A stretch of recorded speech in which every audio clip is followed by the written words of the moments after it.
we're trying to get all of the details out there. Make sure we can try and make something work. So my question is a question and a statement, I guess. So for Kingston, that would be an additional $2,500, but we would not necessarily get an additional $2,500 worth of services. So it would be difficult for me as a Kingston representative to agree to pay an additional $2,500 because the other town doesn't want to pay. And I understand why you don't, I get it. I But- understand your point. And I'm gonna get yelled at if I support this. Yeah, probably. And then one more question though. So that was the statement. So the question is, rather than putting that back on the two towns and the three schools, can you put that $3,750 back to the high school rather than to the region rather than to the other two towns? Because that's primarily where she works. Thoughts? Well, Christine, would you like to hold or would you like to put in your statement? You were up next. All right, what I wanted to say is that this has been a work in progress of how this position could work for the district as a whole. And one of the goals has been that we have some consistent oversight with the asbestos, the three-year annual reinspection has to be done, and with the OSHA training, so we were able to offer that to a large group of people instead of 4 different schools having to go to try to organize that. Maybe it hasn't worked as perfectly as we had hoped, but we've really been working towards that so that we have some consistency and we know that how well that is being applied. Because as Joan has mentioned, with the regulatory items, that's a big deal, and it has, some of those items have worked for us in the sense that there's one person that's kind of following through on all of those, instead of us reaching out to each and every one of the schools to make sure that they're doing everything. So that's the, I just wanted to make sure, I just wanted to put that out there that it's been a work in progress, and we're trying to find what that best mix is of how that's situation is going to work. And I agree that Halifax, you have an amazing head custodian that really nice job. He's very consistent with that. It hasn't always been that way. I mean, since he's been there, it has been that way, so we're really fortunate. So I just, for me, it is part of that we would have some consistency in place if there were some changes that took place, if they did have to take place. Would I saw you next? The reason that I'm making the suggestion is we know that on the technical, Clinton and Halifax use that resource, and that was okay to remove that from the Kingston side of the budget for the shared cost. So where we have a head custodian for our building and to keep some oversight the same, it just sounds like the amount of time that the position is being used for the other schools is, if Plimpton's using that position and Halifax is not using the position, I don't think we should be paying the same rate for that position. And maybe it's 2,500 is the number for the split.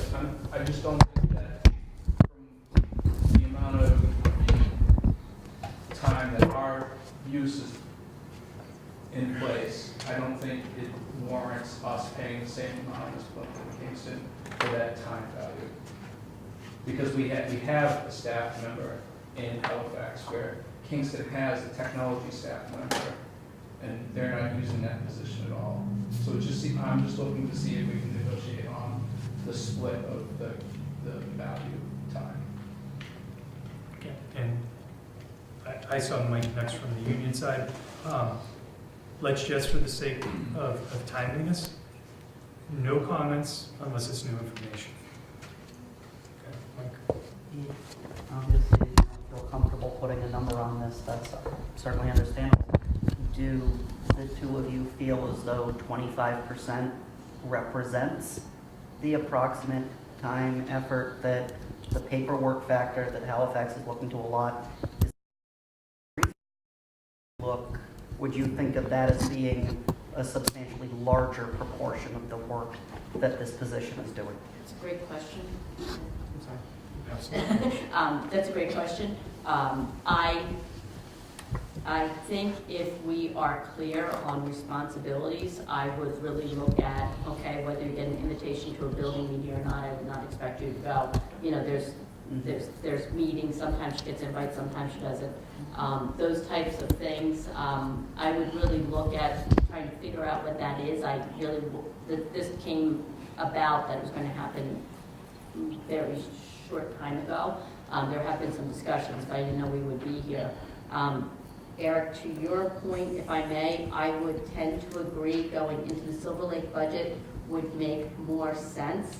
When the position was originally discussed, this had been something that had been discussed long before I was superintendent. I mean, it has always been discussed that we wanted a facilities director for all the buildings.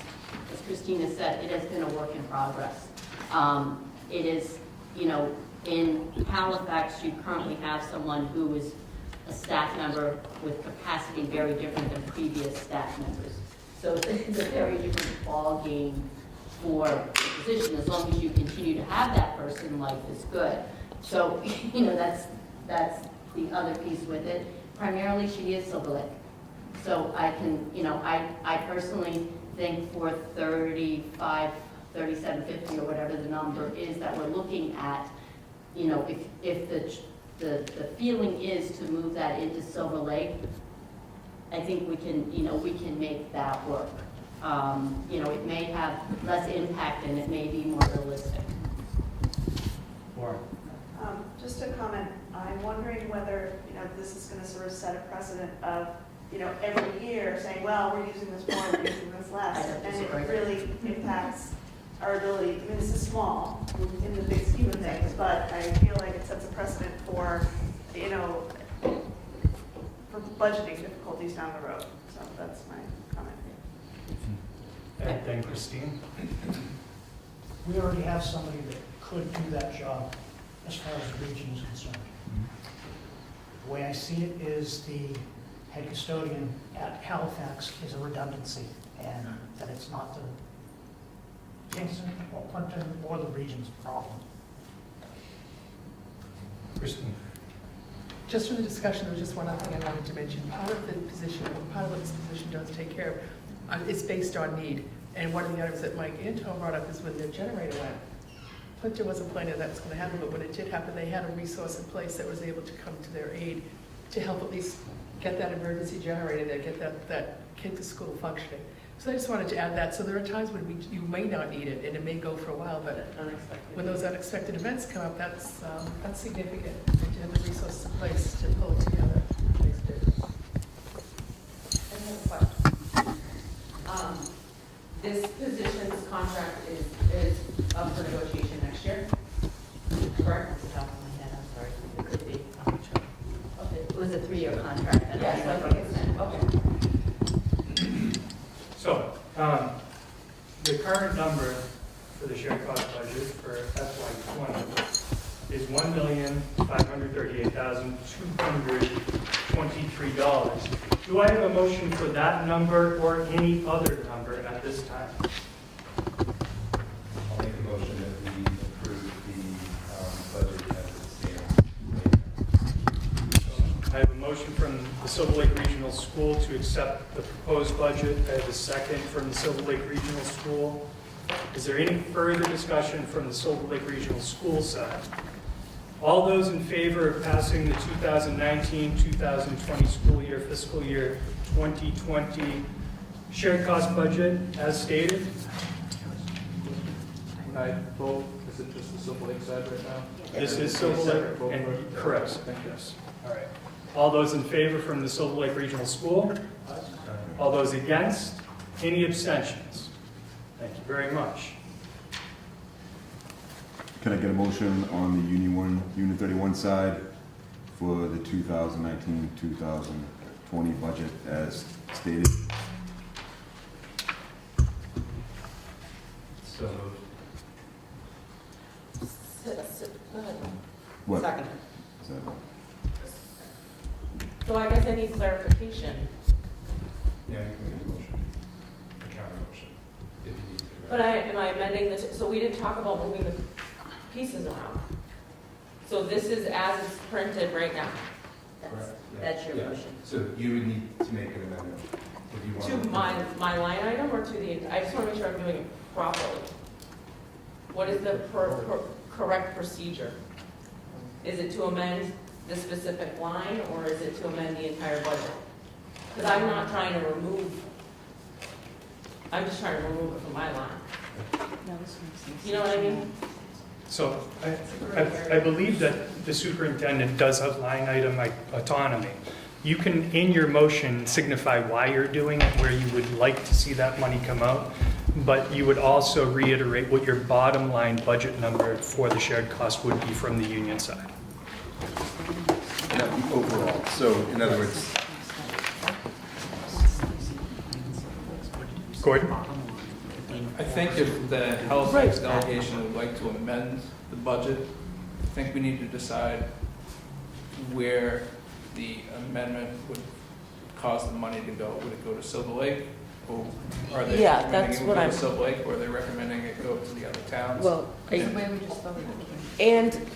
Well, yeah, so, and that being said, so if I vote. It actually wouldn't, because we pay for the facilities manager from the Silver Lake side, not out of the shared cost budget. We would have to address that during our budget discussions at the Silver Lake side. But you'd have to remove that $3,750 from the shared budget. From the shared cost side, yes. So the motion needs To be $3,750 less. Yes. Okay, so, but one more question procedurally or whatever. So say this shared budget is voted on, okay? So can Halifax or any other town go back to their budget and reduce the shared, or is it locked in? I think it's locked in, right? you haven't voted your town budget. I understand that, but what I'm asking is, once this number has been voted on here tonight, and my share is, or Halifax's share is voted on here tonight as printed here, it's locked in. I can't go back to Halifax and reduce my, That line That's correct. on your Right. budget. that's what I wanted clarification on. so she needs to specifically say, we're reducing our portion of the shared cost, correct? In the, no. No, I'm sorry, if I'm understanding, this is new to me also, but my belief is she's reducing the budget by $3,750. Yeah. We are being directed what line is Got being it. reduced $3,750, and we will make it so. Got it. So we have to make a She, motion for and that? again, Halifax would not get to decide where it goes. That would be the committee's decision of where it goes. So if Silver Lake chose to pick up that $3,750, that would be where it goes. Or as you guys talked about it, excuse me, as Kingston and Clinton said, they would be willing to also split it. But, Silver Lake, I think, is probably a very logical choice. Okay. Okay, thank you for all that clarification. I just want to make sure that. So I would like to make an amendment to this budget. So I move that we amend the shared cost budget to the amount of $1,534,473. And I am Could you say the number again, please? I'm sorry. $1,534,473. And I am requesting that the $3,750 be removed from the Halifax share portion of the building and grounds line item. She We have a made the second? motion. Second. Now do we discuss? All those in favor? Well, What? oh, you mean on your side? I'm on both, so Oh, okay. your side, I'm on every side. And then Democrat.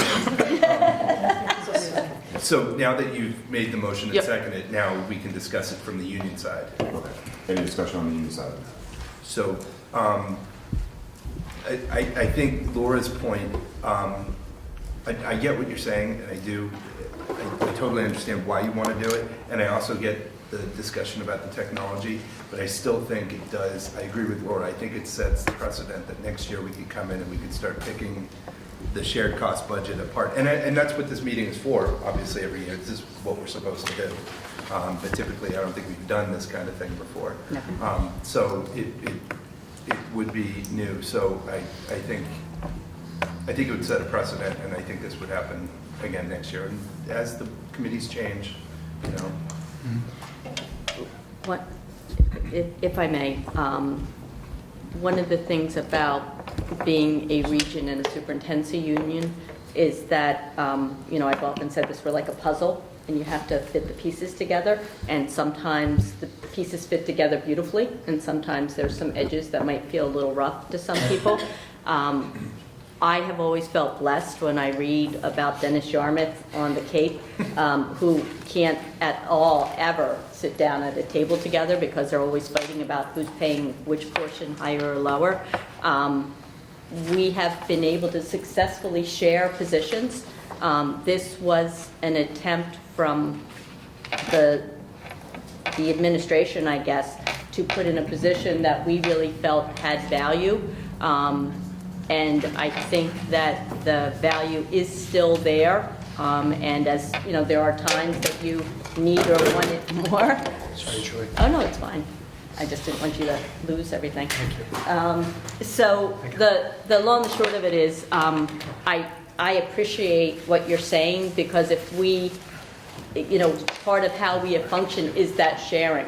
When we reduced the position in our office, the .6 position, that person was responsible for Halifax and Plimpton warrants. But we didn't, there was no one suddenly who was responsible for Halifax and Plimpton warrants. And yet your warrants still got done because we took that job because there was concern about budgets, and we split it out to the people who used to do Kingston and Silver Lake. So we didn't, the reduction was that other people had to pick up the cost, and that's sort of how we work, I guess, as a family, as a community. There's always those positives and negatives, and I think your point, Laura, is a really good one, and I think there has value. It is not a huge amount of money, but the value is in the cooperation and in the sharing and in the knowledge. That's how we saw it. So, and again, I just wanted to make that point. It is a small amount of money, but it has value for us as a district. And just as the parliamentarian, the vote right now would be on the amendment. If the amendment passes, then you'd have to vote on the new number. He's in charge right now for the union. Thanks, Gordon. Everybody's taking care of it. Ask if there's a possibility that one of the folks, which is most of you who've been around looking at this a lot longer than I have, the point that was raised about the tech position, get some sort of feel from the people who deal with the inner workings of this versus this position as to how fair a comparison this is in terms of having the sort of 4-building tech person versus this sort of thing, and how that either is or isn't as similar as been suggested. Just again, for the factor of time, it is incomparable. Kingston had always had a tech person between the two buildings. It's large. Kingston is as big as Silver Lake, to be honest with you. Almost as big. It's as big as the high school. So there was one person for an equivalent number of students as the high school. The high school has had a full-time tech person, so we bought the 3 days. Yep. And then Plimpton, Halifax had nothing. And we made our tech director do lower level work because there was nothing. Thank you. So it isn't comparable, but the concept is sort of Understood. similar. Thanks, Jack. Mr. Chair, I'd like to call the question on the amendment. Should I make a motion for the, She made the motion and it was seconded, so you just need to call the vote for the amendment. okay, can we call the vote on the amendment for $3,750? All those in favor? Aye. Opposed? So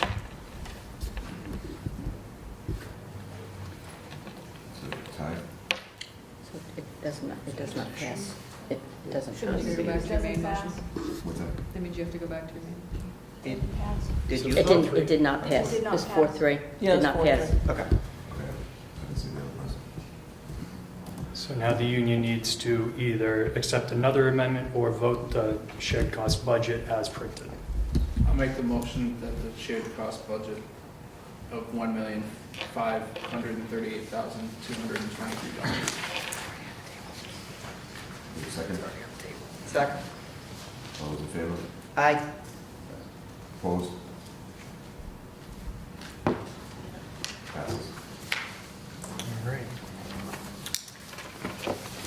The region has no further business during this joint meeting of, Bus contract? what bus contract? I'm sorry. Oh, jeez.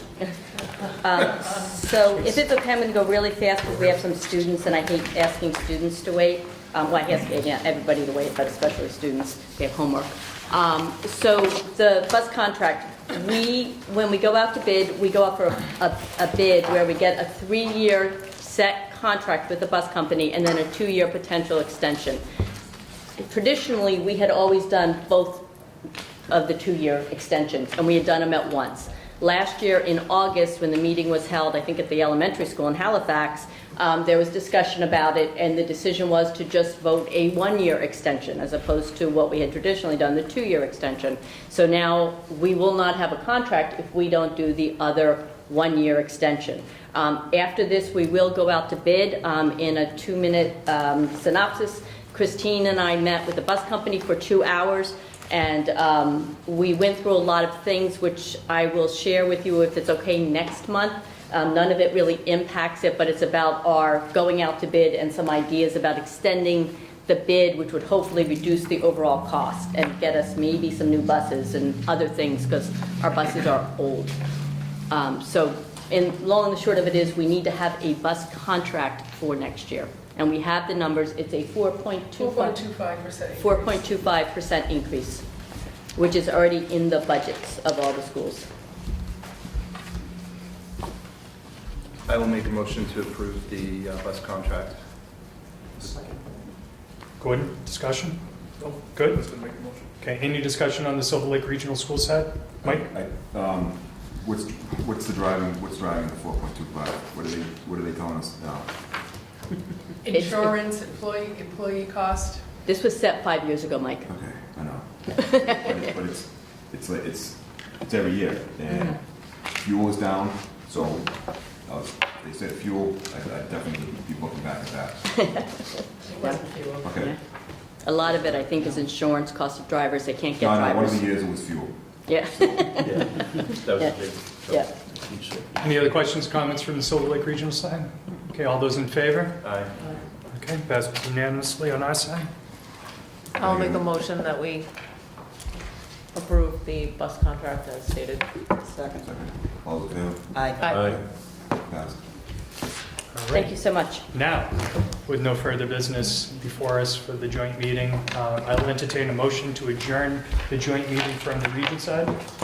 Please, one question. Gordon? There was, on a previous agenda, we were gonna talk about the administration review. And we had said that we're gonna send out the paperwork for the next upcoming policy after, union after this one. February 28th, right? That's when we send it out, so. I'm getting my goals, my evidence to go through goals. Okay. Vacation week project. As soon as I get through budgets. And if you can go back to your committees too, just talk and make sure that, please fill it out. Okay. All right, so I believe Eric did give me a motion to adjourn. Did I have a second from Ed? Any further discussion? All those in favor for adjourning from our joint meeting from the region? Thank you. Motion to adjourn. Second. All those in favor? Aye. Aye. All right. Thank you, everyone. Thanks for coming. You kids have fun. You don't want to stay? This is a great Valentine's Oh, you Day. know, one second time. Yeah. Hot day. Dinner solstice doesn't sound that great. I think I'm staying for a budget meeting. Are you really? Yeah. Man, am I jealous. Not till 9:30. I need to go to a basketball game first, but. How's everybody? You're welcome. Thanks for running. Like having you around. Thank you. I like being around. You know, when- You taking a 5-minute recess? Yeah. Oh, you're so sweet. For Thursday, February 14th, 2019, back to order at 6:40 PM. Our next item on the agenda is some public participation. I would like to remind the committee that during times of public participation, if any issues that we did not put up on our agenda become topics of discussion, we are to withhold our commentary until a future meeting, where we can publicly post it and give notice to the public that we intend to discuss those issues. So at this time, I'd like to welcome Nancy Silva to address the committee. Welcome. Thank you for waiting. I wrote down what I wanted to say. I have a daughter here at Silver Lake. Today I'm here to request that my daughter, who is currently a junior, be allowed to take physical education through an online class or through an outside fitness organization. Up until this school year, she's been on an IEP plan. She continues to struggle with school, but through learned coping skills and the coaching from the teachers and staff at Silver Lake, she has learned to advocate for herself. Although she is no longer on an IEP plan, it doesn't mean that she does not struggle with her reading, comprehension, and decoding. They haven't been fixed, it's just that she's been given the skills to adapt and adjust. She has been advocating for herself and maintaining her classes by using her resource study period to seek out the additional help from her teachers. Remaining after school every day would be difficult as her focus and ability to retain information after a long school day diminishes. We requested that her resource class be made available for the second semester in order for her to continue seeking additional support. In order to accommodate, her physical education was removed in her schedule, and we are grateful for that accommodation. Although she could double up and take a full year of gym next year, we would prefer that she take classes that allow her to focus her studies that are more in line with her future goals. Continuing in the nursing program, math, English, and history.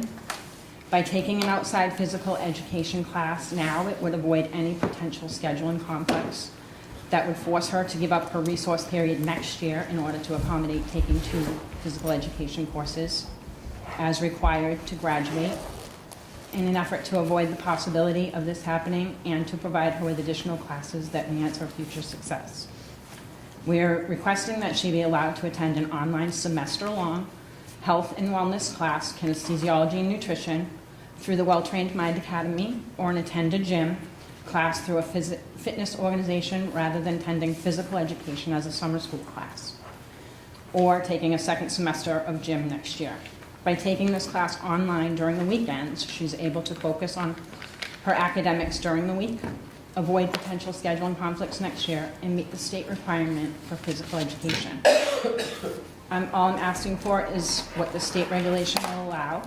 The law requires that physical education be taught each year, but MassCore does allow for the flexibility of how that requirement is met.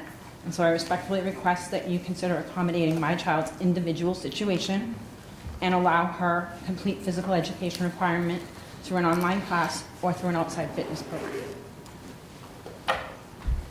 Thank you very much. Does anybody from the committee have any clarifying questions they'd like to ask?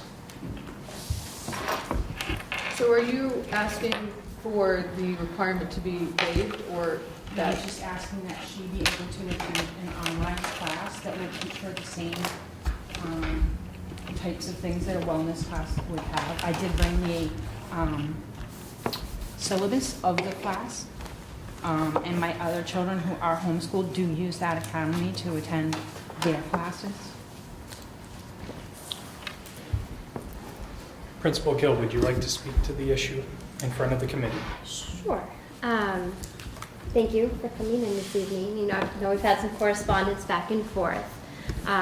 So I don't want to get into the particulars too much of the individual student, but we have had a request like this before, so I'll sort of speak generally about the situation. And so in this case, we have a student who her schedule will allow for all the graduation requirements to be fit into, in addition to that directed study that was requested by the family. So we have never allowed a student to take a grad requirement course unless there was an extenuating circumstance that it didn't fit into their schedule for some reason outside of our core academic day, if you will. So we did work with the family and offer a solution of providing a directed study this semester, but she would still need to take 2 semesters of wellness in order to meet those graduation requirements. And they would fit in her schedule next year, in addition to an independent study as well, and the allied health courses that she wishes to take. So we're hopeful that that's a solution that we can agree upon. Gordon? I guess just a question on if someone is homeschooled, how does the gym requirement, is that a state requirement? It's a state requirement for graduation from a high school. Homeschooled students don't have to meet any of those requirements. Okay. According to Department of Elementary and Secondary Ed regulations and Mass General Law, there's only 2 state mandates for graduation, and that's physical education and MCAS. Believe it or not, English, science, mathematics, not requirements from the state. Those are put upon individual school districts to come up with those requirements.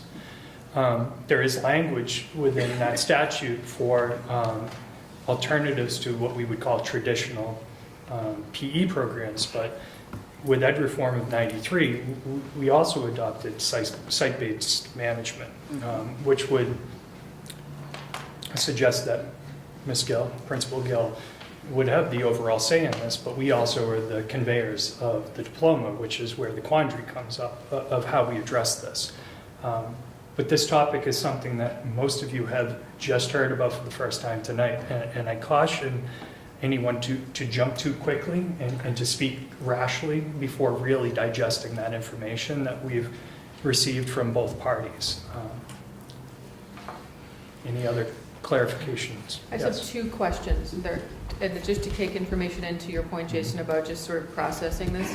And I don't know what, I guess I'll address it to both of you. So,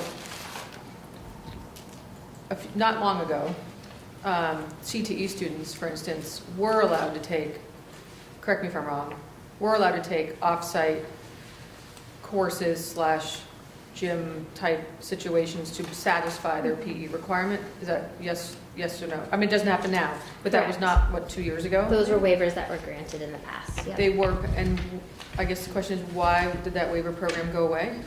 So we have changed because we wanted to make sure all of our students were meeting the grad requirement for wellness.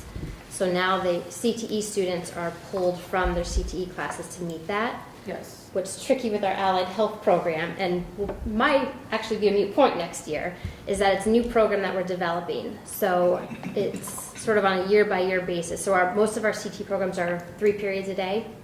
Right now, allied health is 2 periods a day. So depending on how it grows next year and what it looks like for students, in all likeliness, it could be that as an allied health student, she would fulfill that PE requirement through her CTE courses. But she In would which st- case, She would still need double that requirement though, because she missed it this year. yes. So we would have to get creative and find another way for her to And get that's where that, my whether it's hesitation with the scheduling. from an and independent stuff. from her directed study possibly, that could be one option, or 2 rounds in CTE. You're more than welcome to take the floor again if you have any additional information you'd like to add upon hearing our conversations. I don't want you to feel like, I just want to make it clear. I'm Absolutely, advocating please for do. My daughter. Yep. She uses that resource because she does struggle. She has a lot of pride, and she won't come home and ask us for help. So the help she gets is here through the teachers. And without that guided study, then I'm afraid she won't be motivated.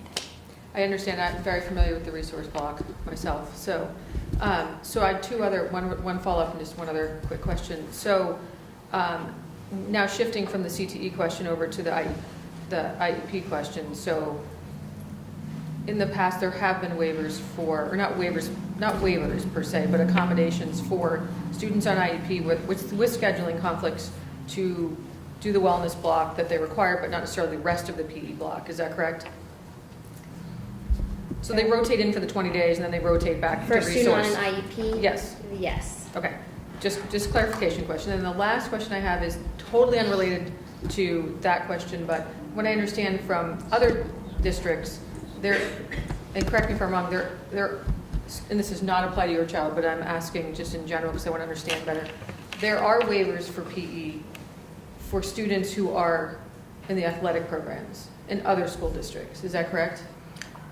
I'm not aware that there are. It's possible, but I'm not aware that there are. I believe there are. I don't know the answer to that. I And won't that speak to isn't part of that the- specifically. yeah, I know right. there are creative solutions Yeah. that principals can use to try and meet the needs of their students on an individualized basis beyond the scope of any special ed or medical accommodation, just general district-wide accommodations for all students. So again, it sounds like Michaela has met with the family. There's been a couple discussions. Right now, there's not necessarily satisfaction with the solutions offered by our building principal. Again, I would like to remind you that there is something called site-based management. That was part of ed reform in 1993. We trust our professionals to take care of our buildings. That's why they're employed by the district. We are not an evaluator of Ms. Gill. There's only one person who is her evaluator. We do convey diplomas though, and this is why it's come to our attention. That's the only reason why this has come to our attention. So we can debate and give some guidance on how we feel about the situation. But ultimately, in speaking with council, the decision really does come down to the building principal. Does the school committee have the power to vote the diploma if the requirement isn't fulfilled? So I'd like to, I guess, maybe do a little clarification. Jason's focusing on the diploma, but also the other piece the school committee does are the graduation requirements that are in the handbook. You vote the handbook. So that's where the diploma comes from. So we would need to come to an agreement on whether or not they met graduation requirements, because certainly you wouldn't sit there and go through every child's transcript. That wouldn't work for you any more than it necessarily, where does that fit into the schedule? But that's sort of the question, I guess. Right. So and like I said, we can't go too far down things that aren't on the agenda. I think we obviously need to look at our graduation requirements. The other thing is, school committees are supposed to answer the question, Policy. right, policies versus procedures, but there's an even simpler way of doing that. We talk about the what and the why, and they talk about the how and the when. Like, that's how you delineate. When the question is how and when, administration. When it's the what and the why, it's our side of the table that should be debating it. Good way of looking at it. So, again, any new questions, comments from the school committee at this point? I would like to bring us back to this topic at our next meeting for further discussion. We can, at that point, either take a vote, and the vote would be largely just to give our support in one direction or another, or we could choose not to vote at all on this matter. Do you have any further comments, Principal Gill? I do not. Okay. Do you have any further comments for us this evening? I don't. Okay. Thank you very much for your time. We appreciate it, and thank you for waiting. Thanks for coming. Okay. Moving on to some student presentations. Hi, guys. I'm so sorry you had to wait. So, thank you. So we have two students that are presenting that were at the Kennedy Space Center trip, and they're going to say a few things. But before they do, I just want to introduce the fact that obviously I went down with them, and the kids were excellent. They did such a great job. You guys would have been so proud of how they represented Silver Lake, and it was a phenomenal trip. And it gave across some great opportunities for them. They had an opportunity to touch the moon, like that was a big thing. So they were in with a moon rockets, Saturn V, I think it was.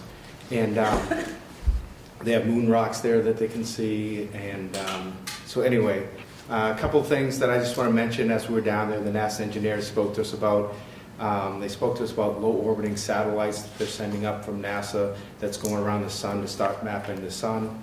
They talked to us about another satellite that's going out to Europa that's going to drill through the ice to see if there's life on the moon of Jupiter. They're also talking about another space telescope that they're putting up into space that's going to have some sensitivity to ultraviolet lights that's going to help them start to map the origins of the galaxy. Just some of the things that they saw, we did, was really astounding. They talked about the moon as a spaceport to the eventual colonization of Mars, and those are the things that they're currently working on down there. And we're obviously talking to the NASA engineers that are down there and describing what's happening. We had lunch with an astronaut named was Sam Durrance, and one of the questions to the astronaut while we were at lunch was, does he think there's life out there? And his reply was that he had his doubts if he was asked 20 years ago, and that when we ask him today, he has no doubts. He said because of the exploration, there's a belief that there's millions of habitable planets out there, and he believes there's life out there. And I just wanted to give you a feel for what some of the things that they were seeing, doing, and touching when we were down there. But I know that they wanted to just talk to you guys a little bit and thank you guys. So I have Matt and Addie, and they're going to just thank you guys for allowing them to go on the trip. So Addie, if you want to go ahead. Dear Mrs. Blackwood and school committee, we would like to thank you for allowing us to participate on a trip to NASA in January 2019. As an extension of our Science Club project, this trip was an amazing experience where we participated in so many experiences. These experiences ranged from seeing the magnitude of Space Shuttle Atlantis to having lunch with astronaut Sam Durrance and hearing him speak about his time in space. We saw fascinating things NASA has brought us and heard about the heroes of space, men and women who risked their lives to further the study of space and our universe inspired us. We marveled at a journey through the universe and heard about places where life also must be. We worked with a 9.5-ton sphere moved by 29 pounds of water pressure. We learned about Mars and its environment as a robot circulated around the new crowd. We touched moon rocks and saw rockets of many types. We also got to sit in a capsule which astronauts use to plummet to Earth on return from space. At every turn of this was the best field trip. Our trip was brought about because you saw the importance of this experience to our curious minds, and we would like to truly thank you. Sincerely, the 2018 to 2019 Science Club. We have a gift for Superintendent Blackwood and Mr. Freeman. Cool. It's the best thing that happened to me all day. I'm thinking longer than a day. Oh, wow. Oh, that's awesome. Thanks, buddy. Appreciate Oh, it. thank you so much. Tell This all is of great. your classmates we really This is appreciate it. excellent. Oh, thank you so Thank much. you very much. I love it. Wanna hold So this is all the students' signs, That's pretty and this cool. is them with the astronaut. So this will decorate our beautiful administration office. And I run a science classroom, and There I we go. bring this to my science classroom and show Excellent. all my students what you got to do and share some of your experiences with them. And I think you should bring it to the school committee in Norwell and say, look what Silver Lake is doing. That'll go over well. They hear that enough from me. Yeah, I bet they do. I bet they don't. Well, thank you so Oh, much. wow. I'm so sorry you had to wait. This was wonderful. Thank you. This is I'm grand. going to pass this down just so you all can have Miss an Benach opportunity. was here as well, but it's senior night, so I Yes. sent her back for her girls for Yes. senior night. Miss Kathy Benash, our science teacher, was the one who supervised, and she was sitting in the back waiting anxiously, but had to go elsewhere, so. I'd like to point out the incredible penmanship and your signatures. Yeah, this They're is all very fantastic. legible. Yeah, this is great. This is great. I don't know if you know, but I work on a small part of the Europa project. I didn't know that. Yeah, because it's under ice, so we are building vehicles to actually penetrate the ice and look for life on Europa. So I'm happy to come to your science club and talk to you a little about how Oh, it's that would whole, be how there's a awesome. local connection to that project. I didn't know that, but that would be incredible. That would be. I'll talk to Kathy. I do want to resonate what Joy's talking about Believe with so. Kathy Benash. No. She's the originator of I have blue. this trip, and this is the second year that we're taking it with your support. And she does such a wonderful job creating these experiences for the kids. So I do want to thank her for that.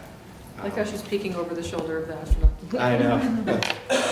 That was right after our lunch with the astronaut. They come out and they get their picture taken with the astronaut, and then he signs the photo for us. We actually have blown up that photo, and we're putting it under glass, and we're going to be putting it up in the lobby. Oh, excellent. I was going to offer to give it up, but I didn't really want to, so thank you. So we'll have copies of last year's we blew up, and this year's, and that'll be going up. So yeah. So Kathy's done such a wonderful job, and these kids really were phenomenal. I mean, really would have been proud of what they did and how they performed down there. So I guess that's it. Great job, guys. Thank you. Thank you for waiting Thank you. around, And again, guys. sorry you had to wait.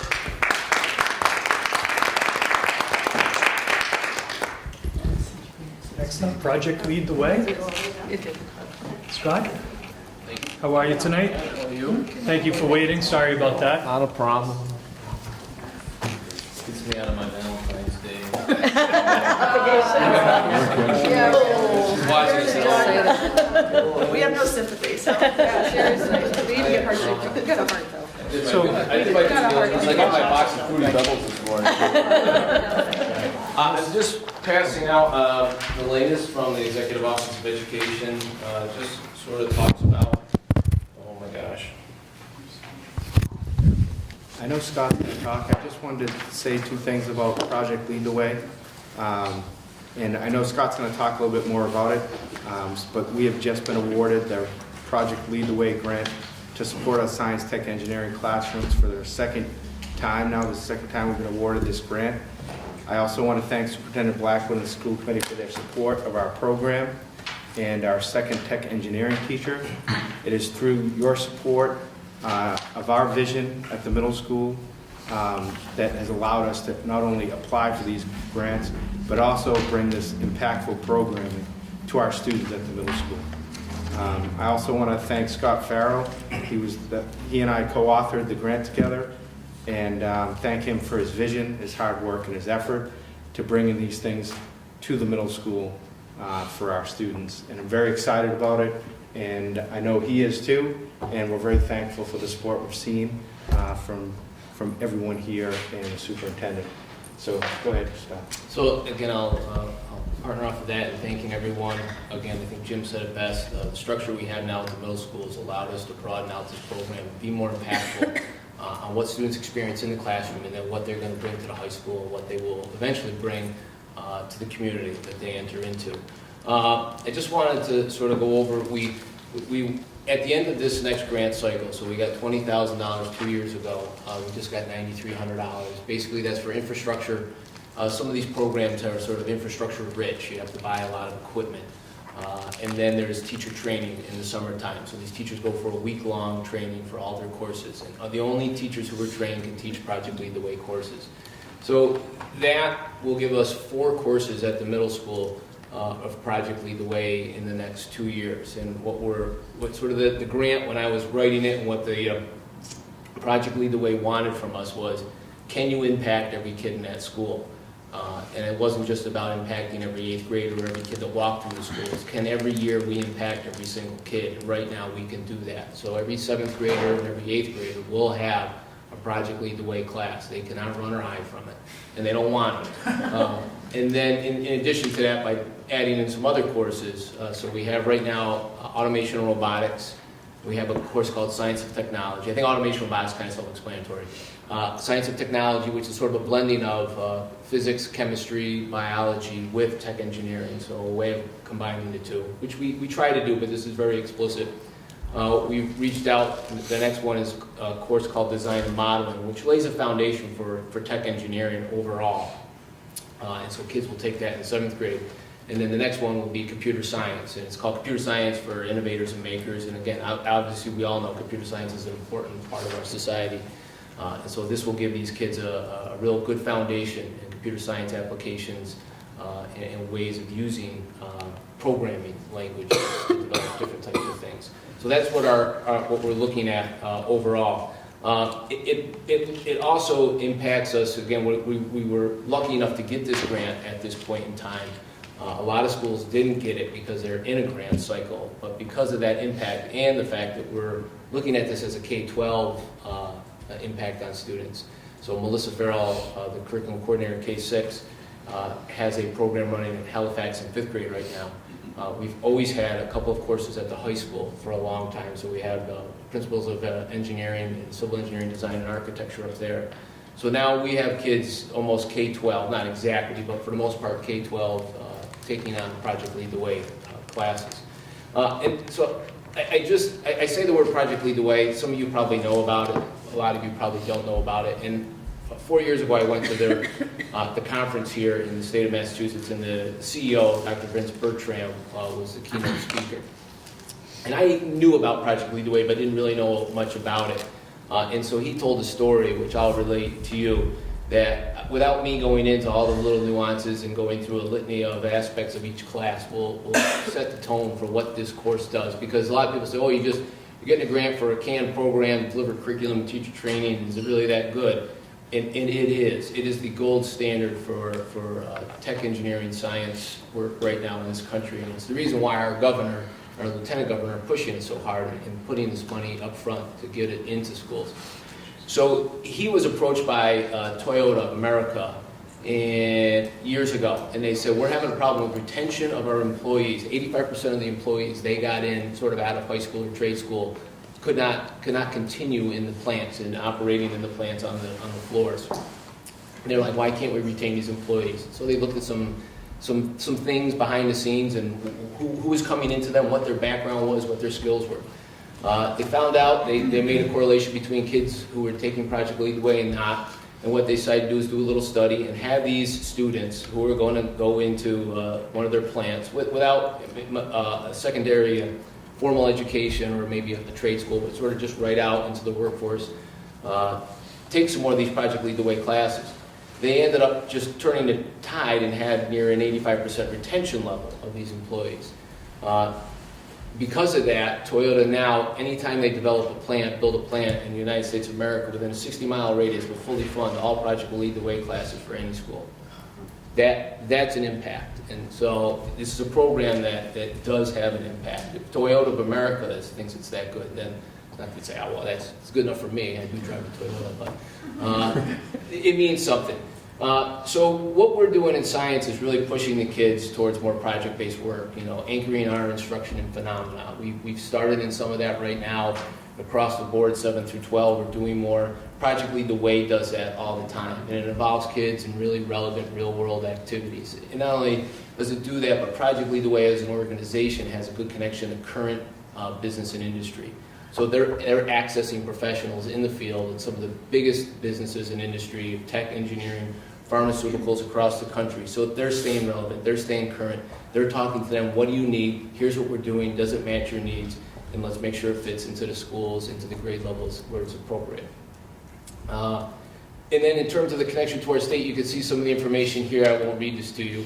And I've been involved in some of this both through our Southeast STEM Network, which Joy and I went to, about the STEM week that we put on, but not just that, about the Mass STEM Hub, who's sort of a facilitator of a lot of this money and a lot of the work that we're doing in the schools to help us partner with business and industry to make sure we're doing things that are current and relevant. So we're not just teaching classes and saying, well, I just hope this works in an end and go out there, but I know this works because people have told me this is what they need, so we're trying to implement that.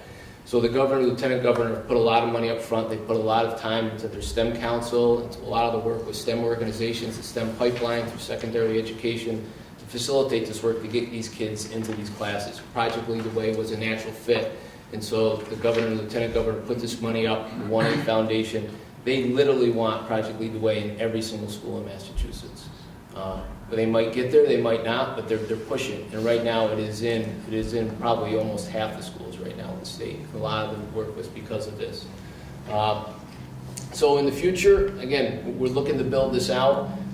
We have a lot of work to do, Jim and I, but we're excited about it. There's a lot going on. We've had great success until now. We have kids, banging at the door to get into these classes. They really love them. You've seen some of hopefully some of you follow me on Twitter. I got like 36 followers. I'm like good at it. Please follow me. Oh my God. This skill makes fun of me all the time. Yeah, she's really good at it. But I tweet out when I got people who help. I want to tweet more, but I definitely tweet out some stuff, especially when our kids in the middle school do the robotics competitions. And a lot of that was in large part to the Project Lead the Way classes, but also the infrastructure we got because of that. And these kids are going out, they're having a great time, they're excited. There's a ton of them. You may get in some schools a dozen kids taking robotics club. We have 3, 4, 5, 6 teams at times. We have a Legos team, we have a VEX team. So there's a lot going on. So we're partnering with Project Lead the Way We're working with the state, we're working with the Massachusetts Science Fair to continue to involve our kids in these types of learning experiences, try and morph our teaching styles to what is expected in science, but what is also expected in the real world. And the Project Lead the Way and the current structure we have at the middle school is nailing it right now for us. So I appreciate it, and I hope I think the kids are getting a lot out of it, and I hope they get a lot more as they move through the high school and into their jobs. And I do want to let you know in March, we're going to have a student come in with one of the robots he built, which is really cool, so high school student. So I just want to add, I know we're going to be going through the budget cycle, but I think this is so incredibly important. I think, you know, when I went through high school, when most of us went through high school, we didn't have these sorts of opportunities. I actually teach programming classes for kids, and I have 4 kids of my own. Would they stick in my class? No, they're completely uninterested in programming and computer science, which is great. I can get you a job, you can be billable, no. That's okay, I can't get one of my kids in education, I get it. So, but what's interesting is my middle son, who's just really was not interested at all. He take the engineering classes in the high school, design, and he's the one out of all 4 of our kids who has no idea what he wants to do in college other than play a specific sport. He has no idea what he wants to major in. But after those engineering courses, he's like, I actually like this. He's like, I could see myself in mechanical or civil engineering. Where we never had that opportunity to know. I mean, I knew I wanted to be an electrical engineer. I was good at math. I went to college, and then I started engineering. Like, I hate this. And I wasted a year and a half. And I ended up switching to computer science and math, which is what I really liked. So getting these kids exposed to all these different STEM areas of study in high school and even in middle school that you're exposing them to, this is the world that we live in. You know, we need to be producing kids who can go on to study this in college or go into trade. I mean, anything, but I mean, that's where so many of the jobs really are in the future. And I'm sure Leslie Ann McGee would agree with what I'm saying, with all the work that she's exposed to as well. I mean, that's where so many of the jobs are. And in the 7th and 8th grade, and we have it in a lot of grades, that's just such a formative time. After being in a middle school, I realized how important those years are. Every year is important. There's no unimportant year, but that transition between elementary and high school and those kids now being involved and really experiencing it, that's the time where the hook gets driven in deep. Yeah. Laura. Just a side comment, you know, obviously the reason to do this is, you know, because of the benefit for the kids, but I know that the Project Lead the Way classes are part of what the state considers to be advanced coursework in the accountability formula. So, you know, that's just kind of a bonus, I think, that, you know, the state wants to see us offering more and more of these classes, so the fact that we can do that is great. Yeah. That's a great point, thanks, Laura. And I'm just going to add a footnote, kind of dovetailing off the last couple of comments. I have 2 boys in college now studying mechanical engineering. In the expectations the colleges have of what they've been exposed to before they walk in as a freshman are very high. And it makes their college experience a little bit easier, a little bit more enjoyable if they have some of this exposure. So this is wonderful. The more we can give the kids, the better off they'll be. Whether they go to a Toyota right away, or they go to college, or they do something else. This is so important. And I'll just clarify this, because we hear a lot about Project Lead the Way, AP, the advanced classes. In AP, as most of you know, you go to college, and there's a chance you get credit for something, there's a chance you're not. There's literally now over 100 colleges that will accept Project Lead the Way classes, and it's high school classes, but the middle schools, again, the formative time, that building time, will accept Project Lead the Way classes for credit, no questions asked. You come in, 3 credits, you're done. It's not even we don't, not for our program. WPI, I think if you take enough in high school, if high school offers it, your freshman year has like 6 or 9 credits. And that's amazing. So these are impactful. And again, that's what we're here for. What impact can we have on the kids to make them better when they leave our building? So thank you. Thank you very much. Thank you very much. Appreciate that.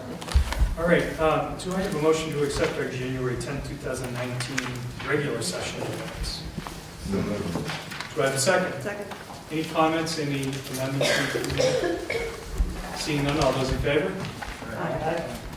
Accept the motion to accept and hold the executive session minute meetings from our Thursday, January 10, 2019.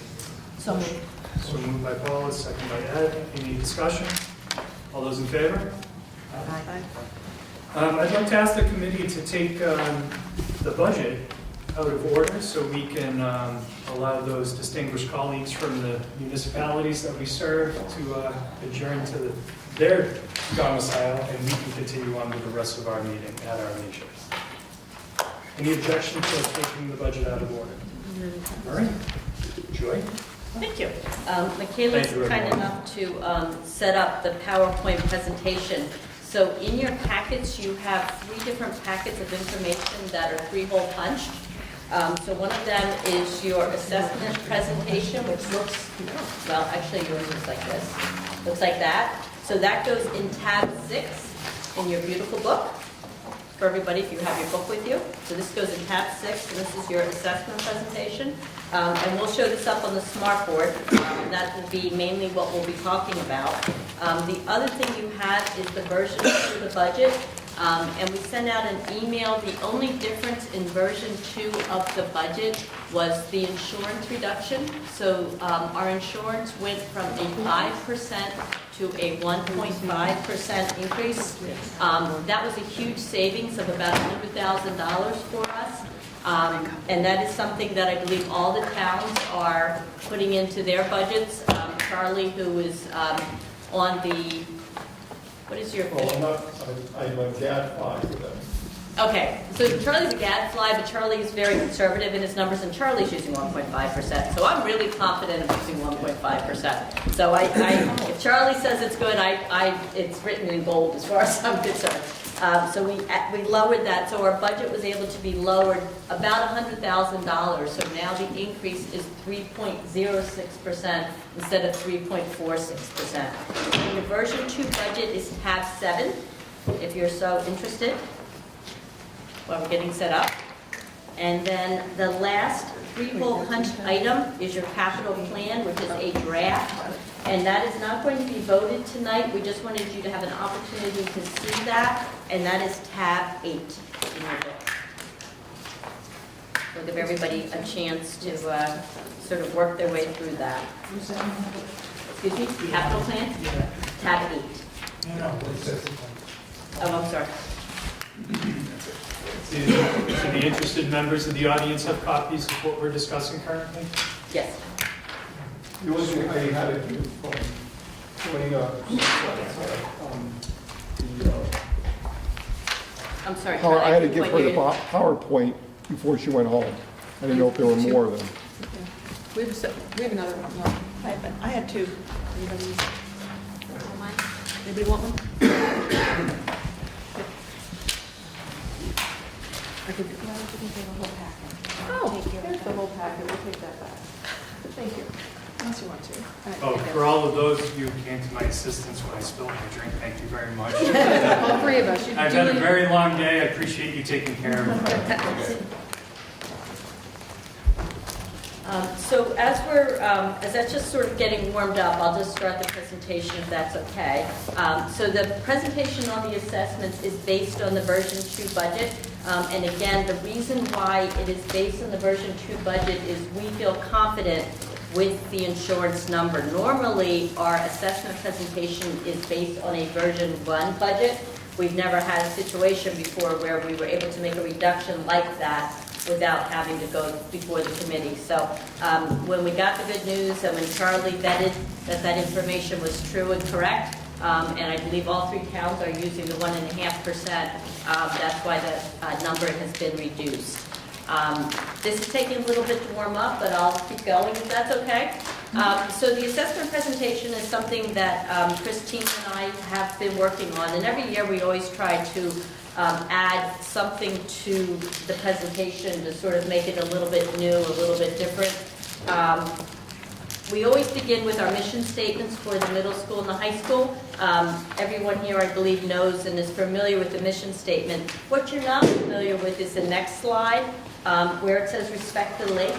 And this is our vision of the graduate. When NEAS came out to visit, one of the things that we were cited for is we did not have in place a vision of the graduate, which is a NEAS requirement. So the NEAS subcommittee in the high school have worked to put together their vision of the graduate, and they based it obviously on our letters for Respect the Lake, which I thought was pretty creative. I know that your words are small and I can't show you on the PowerPoint, so I'm going to go ahead and read. And Lisa, who knows me well, was nice enough to give me a full size because I'm getting blind in my old age. So you guys get the small one because I'm way older, so sorry. It would have worked well if you were up on the assessment presentation, and it will get here eventually. But under respect, it says, respectful members of any community demonstrate strength of character through acts of kindness, awareness of others, and integrity. They understand how the actions of the individual can impact the community at large. They are empathetic and embrace diversity, thereby contributing to an inclusive community. And underneath that, understands perspective of others, promotes equality and values diversity and differences, demonstrates self-worth, integrity, and responsible decision-making, and adheres to the social expectations of a community. You'll notice this fits in very nicely with our Planning for Success. Very much the same themes, very much what we have focused on with all of our PD. Under leadership, effective leaders promote constructive collaboration towards a common vision. They communicate skillfully and elicit contributions from stakeholders. They model responsible citizenship through their actions and words. Facilitates, promotes, and models effective collaboration and communication. Works effectively with others to develop and implement plans for reaching common goals. Makes ethical decisions even under difficult circumstances. Would you prefer that I not read this, or is this working? Keep going? Yes? I think we can work. You can see it enough? Yeah. Okay, fair enough. Unless anyone, this was emailed out? This was emailed out. Oh, there we go. So you can sort of look up there quickly. I was up to the A. So now it's a little bit easier to read, and it was emailed out to you as a PDF, which is a little easier to go with.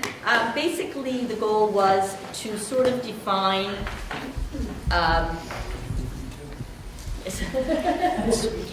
Yeah. It's why we do what we do, Yes, why exactly. we're spending this money. Exactly. And one of the things that I think is really important, as we're building a budget, and I know I always struggle with this, is we have to remember why we have a budget. It's the students that you just saw here tonight with Nessa. It's the student you'll see next month when he comes in with his robotic wheelchair, which is really very cool. Then you build on how to go up a ramp and still have the person not fall out. Instead of being tilted, the wheelchair actually compensates for the ramp. So it's exactly why we're here. It's about teaching respect. It's about social emotional learning. It's about growing and becoming a member of the community successfully. So this is what they came up with as a vision of the graduate. I'm really proud of the high school for all the work they did for NEASC, and I think they've done a fine job with developing this. And if I could add, the students had input in this as well. So. So, is the red moving forward before I hit a button and turn it off after all So that? your right hand, there's an arrow in the direction you want to go. Right side. This one? First piece.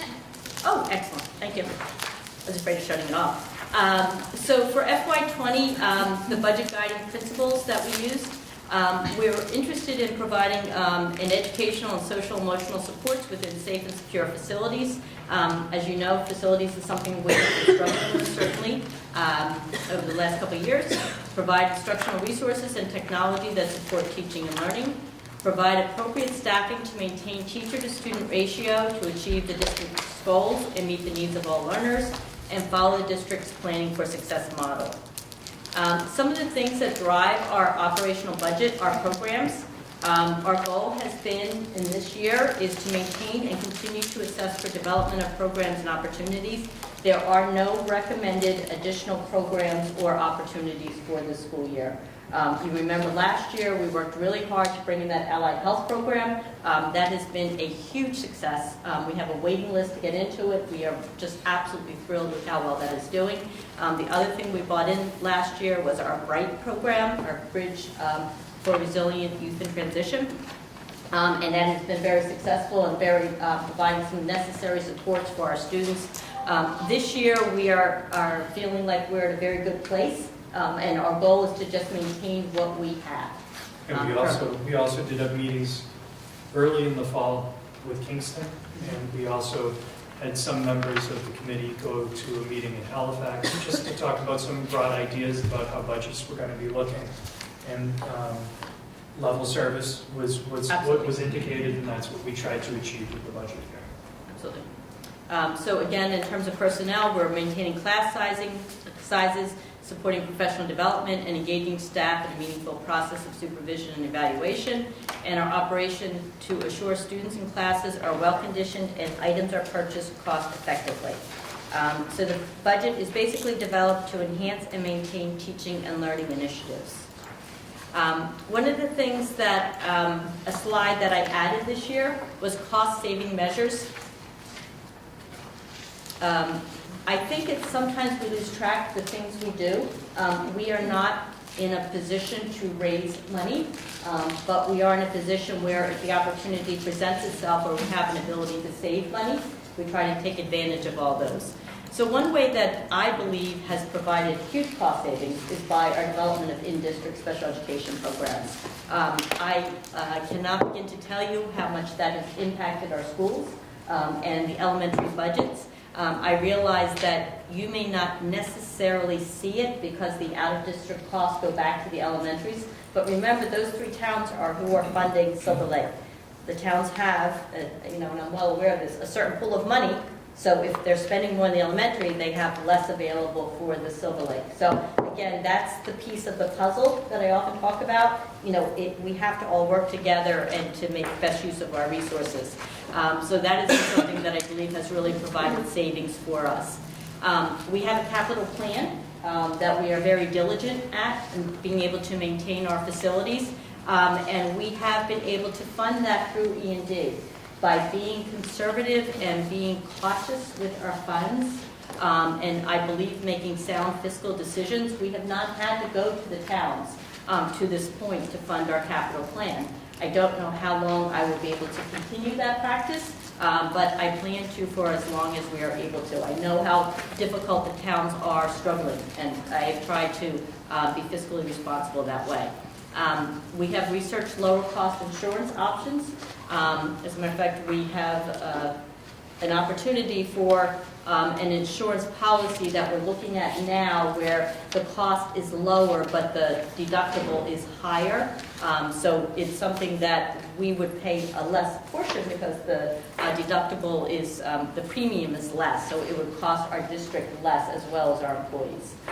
It would mean we'd have to set up an account for part of the deductible. The new plan that Joy's talking about includes a health savings account. So it's being offered through Mayflower Municipal, and we're looking into see if that can work for us. I think there are some people that are looking for plans like that. We just need to make sure they're kind of that they are all encompassing like our other plans are. So we're still in the middle of researching that. But again, that would provide savings for us because we wouldn't be putting in. We have our own in-house snow removal where we try very hard to maintain our parking lot and take care of our own snow removal without having to hire outside help. We're continuing to research additional solar opportunities. As you all know, we have money for net metering agreements, and we are looking at the possibility of increasing those as a way of increasing our revenue. We have in-house technology services.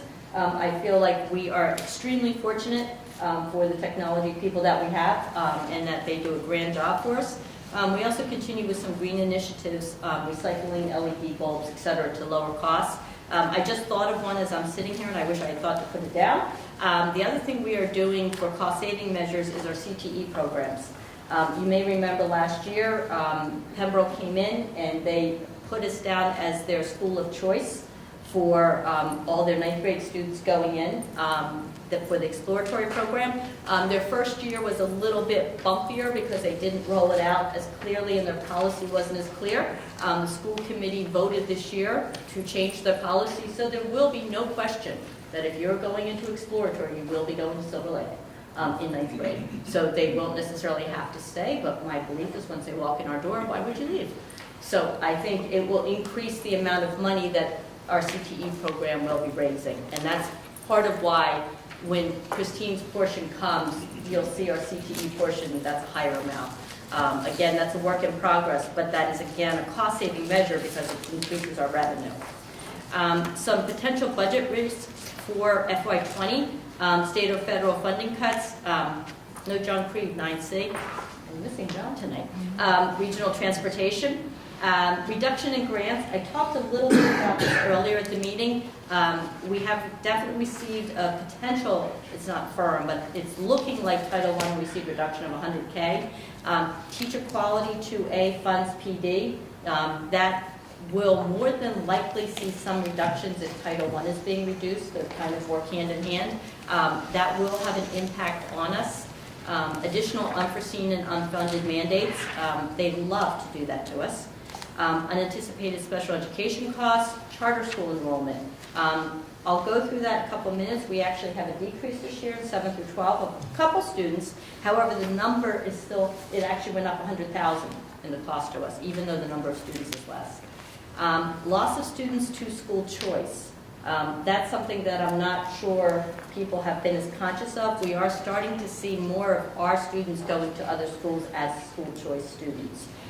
This past year, we lost $121,000 for some of our students going out of school choice. That number just has sort of crept up on us. We have aging buildings, technology and equipment upkeep, weather-related costs, and insurance costs. So, sorry. Totally forgot that. That's why I wanted to. I keep telling me I forgot. Sorry about that. Thank you. 7 through 12 students attending in-state and out-of-state private schools. It is astounding the decrease in the number of students who are going to private and parochial schools. Last year, there were 125 students K through 12, 7 through 12, excuse me, that went to private parochial schools. That number is down to 79. So I think it speaks a little bit to the economy in terms of parents' ability to pay for some private and parochial schools. This is not inclusive of special education schools. I'm sorry, I don't know if that was your question. No, I was just wondering if you had, it says little, has anything to do with class size going down? I think to a certain extent, but I believe percentage-wise, although I can't say I did the math, but looking at it, I believe it is still a decrease. So for us, that is a good sign that those numbers are going down so dramatically. Under the next slide for charter school enrollment, it is the first time that we have seen a slight decrease in the number of our students that are going to charter schools. It's not a huge decrease, but I was thrilled that the number was not continuing to go up. Let's pray it becomes a trend. Yes. Question for you.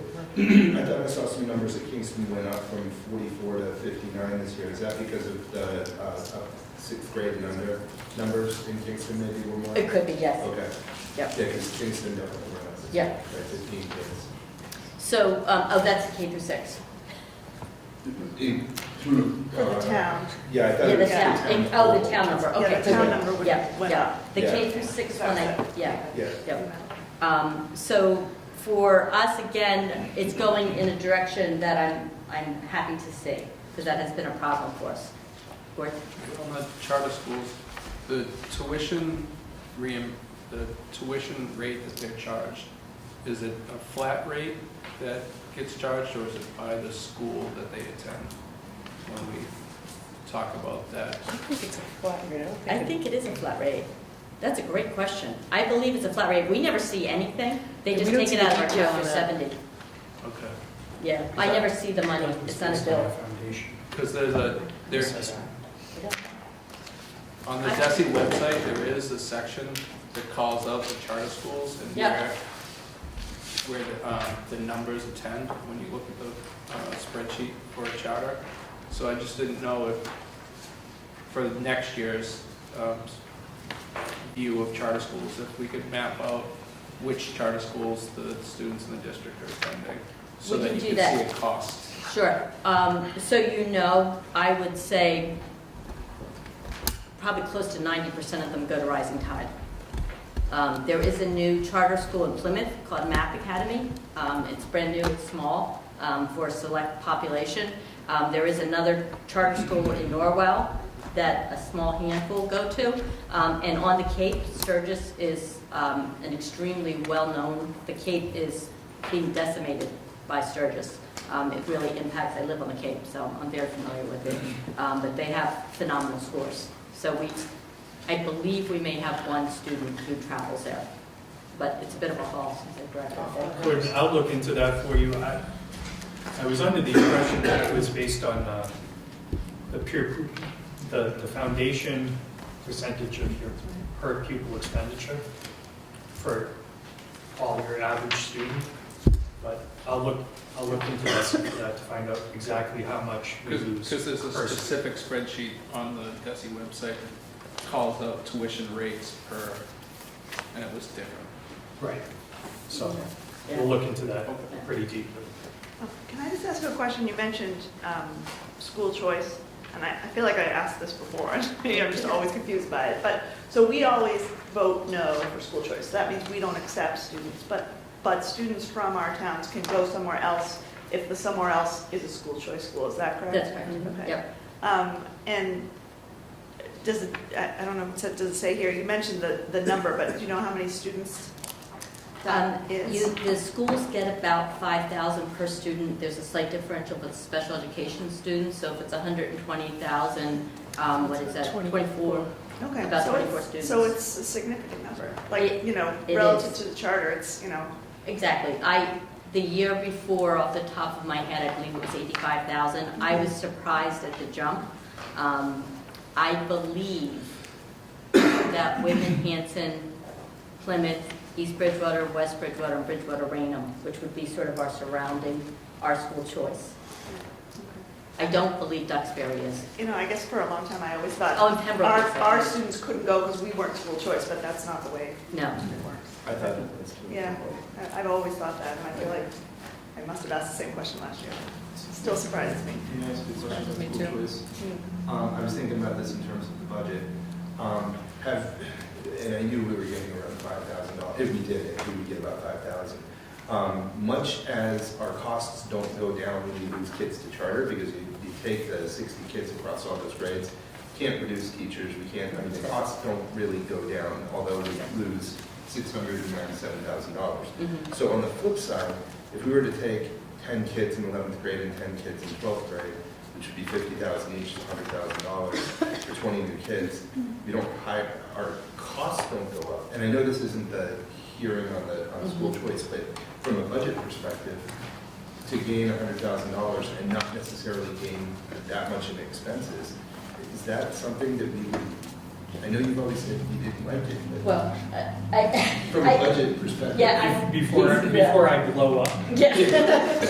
because I know I was sitting on. you're disincentivizing people from moving into our three communities and becoming contributing tax-paying members of our three communities when you open up school choice. I mean, let's face it, either top 1, 2, or 3 reasons people move into Halifax, Kingston, and Plimpton is because of the school systems. It's either their number 1 reason, their number 2, or their number 3. It's in the top 3. If we start saying, hey, you can live anywhere you want and come to our schools, it disincentivizes those people from moving into our communities. I understand what you're saying. I'm just talking about low numbers for 11th and 12th grade. And you only have them for 2 years. But then you get that money, and when those kids graduate, and you lose that $60,000 for the next year, where are you going to get? You get addicted to that free, easy money that didn't really matter because it was just filling in some gaps. Right. And all of a sudden you have this big hole that you have to fill in. You know, I do remember you saying that last we year. in Plimpton, and remember our budget is $3.5 million. We had to be extremely careful because we have over 2% of our budget coming into school choice. We do not use that in our operation budgets. We've used that to offset capital expenses and improvements for students. Those kids are going to only 2 years away from leaving us, and that revenue is going to be gone. And thank God we had the leadership and the foresight not to become dependent on that money. So I understand what you're saying. I just want to put that cautionary tale up. Stability balls and therapy dogs and brush lettering for relaxation. So there's truly a variety there that people can choose from. And that's all the districts together? That's everyone, yep. Can I make one correction? I was just checking the letters. You actually will have 2 approved policies. The only one that there was a change to is one, so 2 out of 3 would be good. They rejected, Only one vote, but Mike and I have lived it, and it definitely benefited us in the circumstance we were in. And I can see sometime where we might want to look at it. We have to be extremely careful before we jump in. Gordon? Just at Eric's point, so does it make sense to look at it for the next 2 years? Ma'am? Go ahead. So if you were to open for school choice, the way, if I were to make a recommendation for it, my personal opinion would be 7th grade, when students are coming in, because at that point it's a transition year. You would normally not have 11th and 12th graders interested in changing schools. If they were interested in changing schools to Silver Lake, it would tend to be because they're having difficulty in the school they're in, and they want to get away. So it wouldn't necessarily be adding to the school system in the way we may wish it to, where someone coming into 7th grade would be coming in at a point where, you know, they're going into middle school, it's sort of a new beginning, but we would own them for 6 years. So if that recommendation were to come up, and Jason might hit me, and he's not violent at all.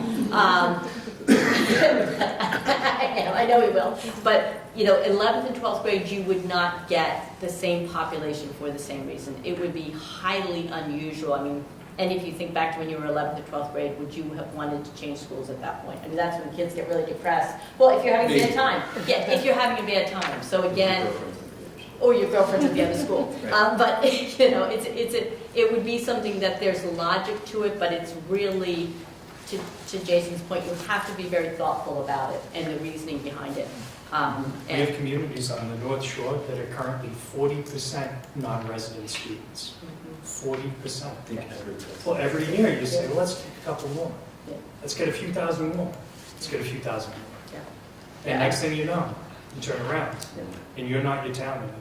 Yeah. And in Mashpee, where I live, their school choice, and I think they took $638,000 out of their budget from school choice funds. $638,000. I believe that's how Everett becomes D1 champions in football. I'm not kidding. You know. So, anyway, that wasn't the topic, and I didn't mean to bring it up, but I did want to let you know that if you look at cherry sheets, which there really wouldn't be any reason unless you're having a really hard time sleeping, that you would do that, but you will see that it's listed, and I was just sort of surprised and floored that the number had increased that much, and I, again, have an overwhelming obligation to be very upfront and transparent. So charter school tuition expense. So this is something that we started putting together because I wanted people to be aware at what it is costing us when our students are going to charter schools. So you can see that from FY18 to FY19, oh thank you, Michaela. I really just am not good at this. Can I give you this? I can talk, but I can't chew gum and walk, I'm sorry. So the charter school tuition expense went up another $100,000. So at this point, we are losing $697,250 to charter schools. That's a lot of money. Can you say that number again, please? $697,252 to charter schools. And we're not losing those expenses. We are not losing those expenses, to your point. And can you just say out loud what increase that is from FY19, 2018 to 2019? It's $100,000. It's $100,000. And again, it went up $100,000 even though our student population went down 2 students. So Christine and I have tried to figure out some way of sort of helping to explain this, and I'm not sure that there is a good way of helping to explain it, but I did want to let you know part of what the problem is the formula. So the first year a student goes to charter school, you're reimbursed 100% of when the student left. So you get that Chapter 70 enrollment at 100%. The next year you get 25% of the student. The third year you get 25% of the student. The fourth year, 25%, and the fifth year, 25%. That's when they fully fund it. They don't fully fund that line item. Right. Yeah. So that's what the formula's supposed to do. That's what the formula's It's just supposed to do. like transportation. We don't Subject get to appropriation. Subject to appropriation. So what is happening, I believe, is that we have less students going in But remember that it's going down every year to the 25%. In 2020, is it 2022 the phase-in? Yeah, I think it's 2022. They're changing the formula where it will be 100% the first year, 60% the second year, 40% the third year, and then that's it. So no matter what formula they use, we lose. And Secretary Pizer said that he thought this would be more equitable and reasonable to the towns, but it's still subject to appropriations. Right. And I really want to stress that point about appropriations. The last thing I read several months ago was that it's only been funded about half. So that 50 and 25, 25, 25 is really 25, 12, 12, or what? Exactly. They actually funded it slightly different, so we're not getting anywhere near what. But the formula says, yeah. Right. So the charter school is an issue for all public school districts. You should be aware that it is an issue. Again, our numbers are percentage-wise, it is .035. So it's like 3.5% of our population are students going to charter schools. So in one sense, we are fortunate. Oh, Charlie, you know what? I didn't correct that again. I remember last year we caught that. So when I say percentage of, I should have actually did it as a percent. Charlie and I talked about this last year, and I forgot to correct the slide. It should be 3.5%. Sorry, Charlie. It's okay. I just thought of that. Just keep me around. Yeah, I'm consistent in my errors. We have a couple questions. Laura. No, it's just a comment. I have been looking at some of the charter school data by town, just statewide, for work as well as sort of just of interest in this conversation. And, the thing that was really interesting to me is if you look at other towns, and I was really just focusing on Kingston, but, if you look at, a chart showing the number of kids that go to charter schools from Kingston every year, it's a pretty steady increase. But if you look at other towns on the South Shore, it doesn't look quite as, it's not quite as severe as what we see here. So I feel like, it's somewhat unique, and I don't know why. Maybe it's because of our proximity to Plymouth, and but it's really not the same in all districts, and I think that's something that people need to know. That it really is a big problem here. It is. It is a problem here, and again, rising tide is the issue. And they just increased the extra grades a couple years ago, so that did not help the situation any. Some areas don't have well-respected charter schools nearby, so it isn't as much of an issue. Again, as I mentioned, in the Cape, Sturgis is a huge issue. I mean, huge on the Cape. Up in Boston, was it you that just was saying earlier that Boston loses their charter school? I think I did. Charlie was saying, yeah. Basically, they lose more from charter school tuition than they actually get for Chapter 70. It's not. Which is just astounding. It's not that we had an increase in Chapter 70 gross. Right. We lost all of it, but not all of Chapter 70. In Boston, Right. it's gone to the extreme of they spend more in charter than they get in Chapter 70. In essence, the cherry sheet outside of the other things is a loser. Right, and I hadn't been aware of that. I mean, that was just astounding to me. Leslie, yeah? So, I know this is a budget question, but this is kind of a budget question. I mean, there's got to be a reason they're going to charters. And having been through this discussion in our family ourselves, there may be, a reason why that's a better fit, or they perceive it as a better fit, or for some other reason. And I guess I'm wondering, have we asked? Because, to Laura's point, I have not looked at the data like you have, because you're the data geek. I'm a data nerd, but not a data geek. So. But I have not looked at that like she has, but it's interesting information, and I'm just sort of wondering, these people aren't leaving to go to charter schools for no particular reason. They always have a reason, and we considered it for both of our children. Didn't end up being the right choice for our children at the time, but had it been, that it would have been something we seriously considered. So I'm just wondering, have we looked at this as a district? Have we asked why these families are going? So we've had some discussions about this. So part of the issue is they are no longer our students. So to contact them we have no jurisdiction over them in terms of a survey or. Which is extremely ironic, because the charter schools can request our entire roster And they once do. per year. And But they solicit. We don't have the same recourse. We get postcards every year. Yeah, every year, Yeah. charter schools legally can send out notes to all parents, advertising their schools. One thing we've talked about with our planning for success across the district is having some sort of a community showcase in our schools each year to open it up to the communities, to be able to see what we're doing, and for those families who may either be on the fence or Right. who may be enrolled in a charter school, to see what we're doing here in our schools as a way of highlighting our successes and what our students are Yeah, that's involved great. in. And we are hamstrung. We are not allowed to advertise. We are allowed to market. We've talked about this before. To delineate the differences between the two right now is not something I want to get into, but they're allowed to full-on advertise. So the answer to my question is no, we have not, nor could we ask. Well, I think we've looked into it, and part of the reasons why lots of the families go, and this is anecdotal, this is not quantifiable Right. from the research we've done, is they're not held to the same mandates that our schools are held to. So they get the same funds, but they're not held to the same mandates. So we're constantly being told by the Department of Elementary and Secondary Ed, you must, and charter say, we don't have to. But that's not the reason why people choose to go there. But that is why people go to charters a lot of the time, is because of the way that they're allowed to structure their school day, to use their time on learning, and how they approach the Mass State curriculum frameworks versus how we have to address them and be assessed on them on an annual basis.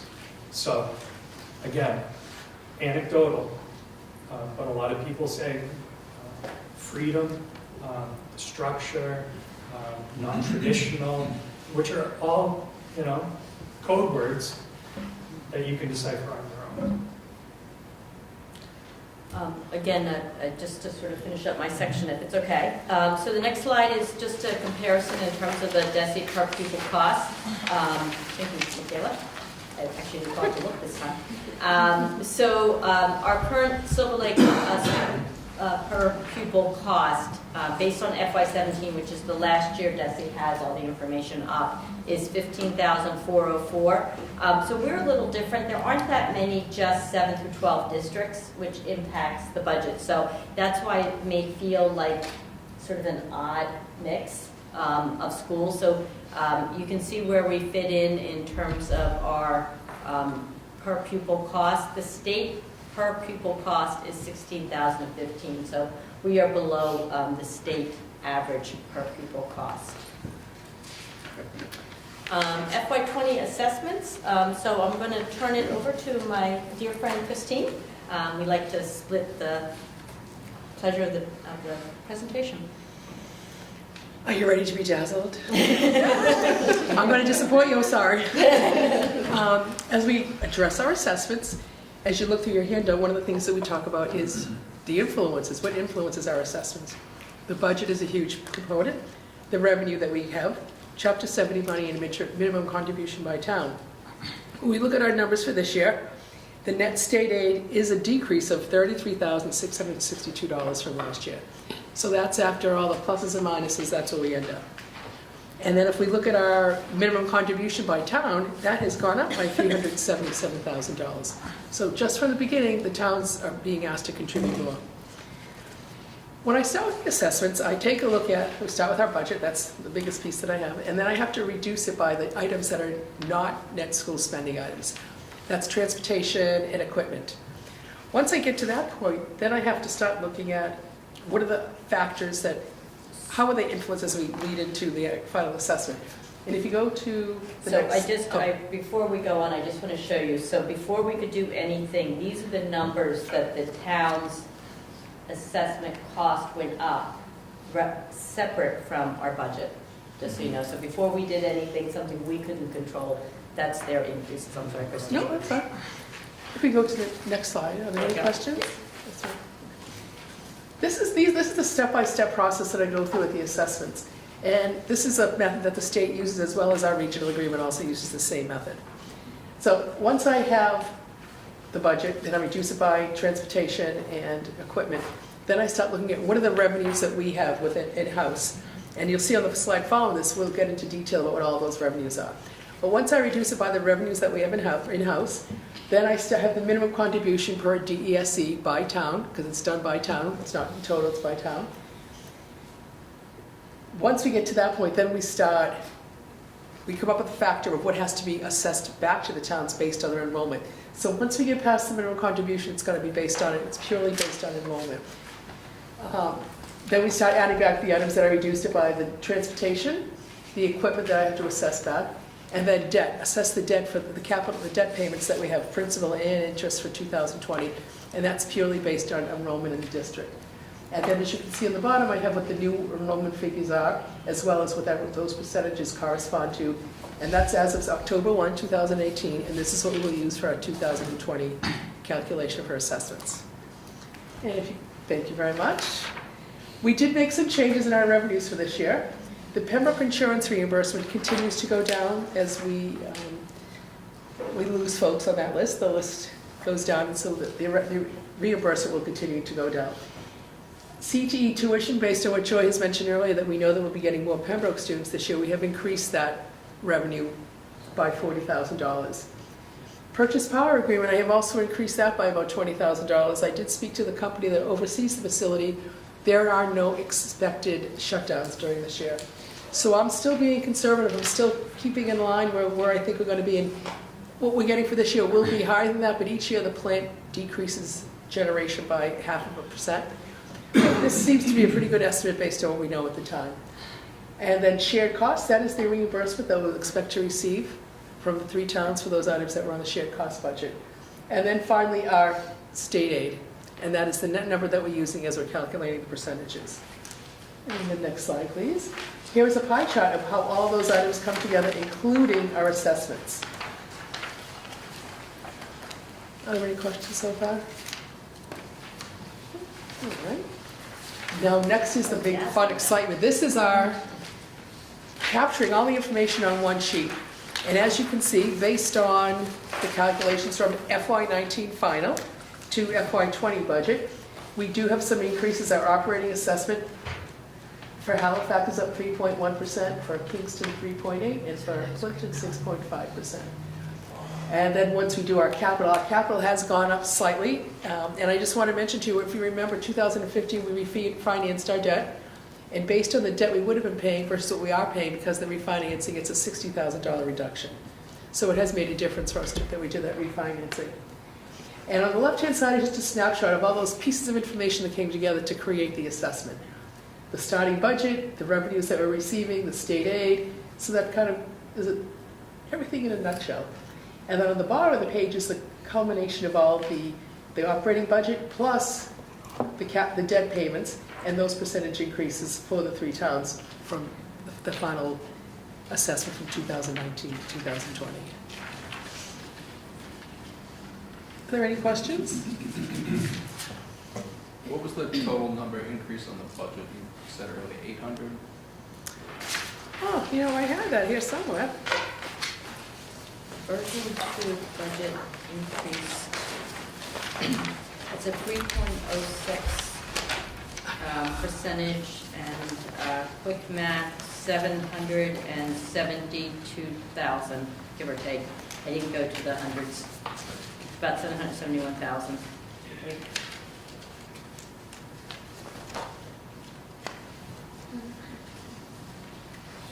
I see you adding things up. Gordon?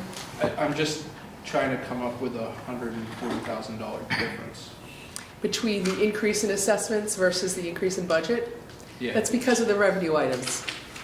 But that sounded like it was only 60. Because you said it was 40,000 for the estimated increase in CTE and 20,000 for the power purchase. 60,000 for the reduction in the... And it's also influenced by the regional increase in our regional transportation money. Okay, that's what I was missing. Right. So that's blended in with that line where we talked about when I assessed the transportation back, that was a net amount after the calculation of the reimbursement for Regional transportation. Because that number was lower last year. Correct. When we did the assessment than what we actually got. Correct. Okay, thank you. You're welcome. I actually ran into that question myself, like, why is it going up why are they not the same? And they're like, oh, it's the revenue items.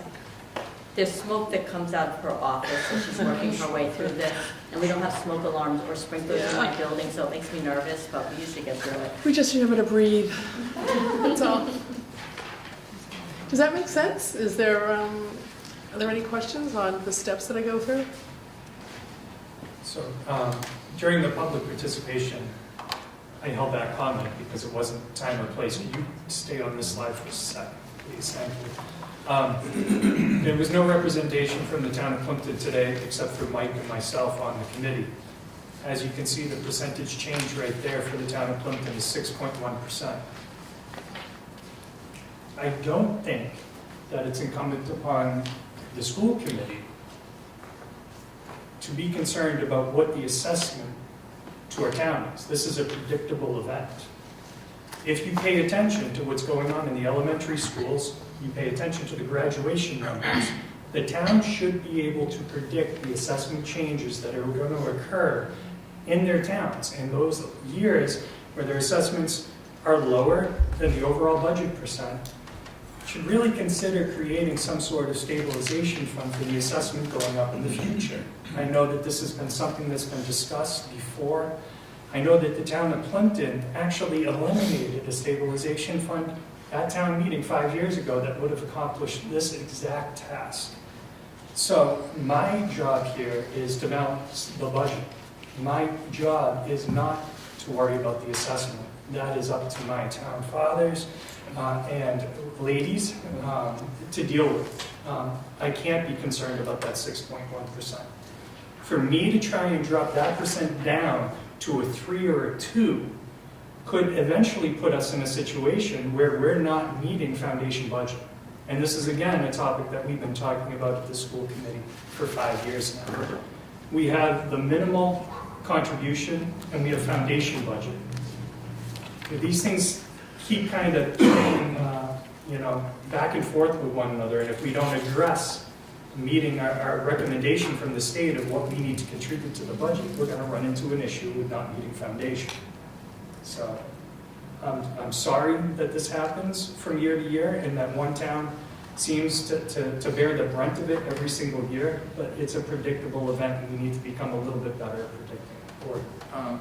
The only thing I disagree with you on that is the largest increase is not a percentage change of population, it's your net minimum spend increase. Mm-hmm. Yeah, exactly. So that calculation comes through the other section, and I'm not sure that that's so much a predictable calculation for the town, because that has to do with growth factor and what's actually happening within the town. So I would just caution you to say that that's a predictable. The predictable part is the proportionality of the budget per student, but the minimum net spend number is not a predictable number that you're able to calculate ahead of time, years out. I will cede the point, and I accept your wisdom, and thank you very much for it. Mr. Chairman, if I could just make one comment. What you are saying is exactly why, as a finance committee member, I certainly want to look at the gross increase of your expenses in the school system.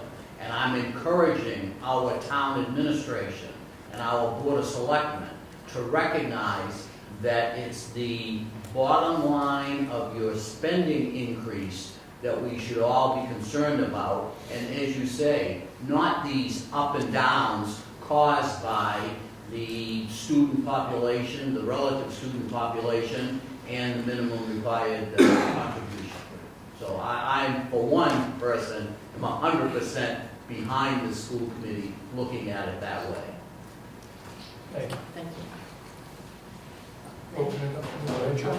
Carl, is this a number that Kingston will be able to support? Are you able to give us any feedback on that? I can give you the feedback that this particular finance committee member certainly can support that. I believe I will be encouraging our finance committee as a whole to support that number.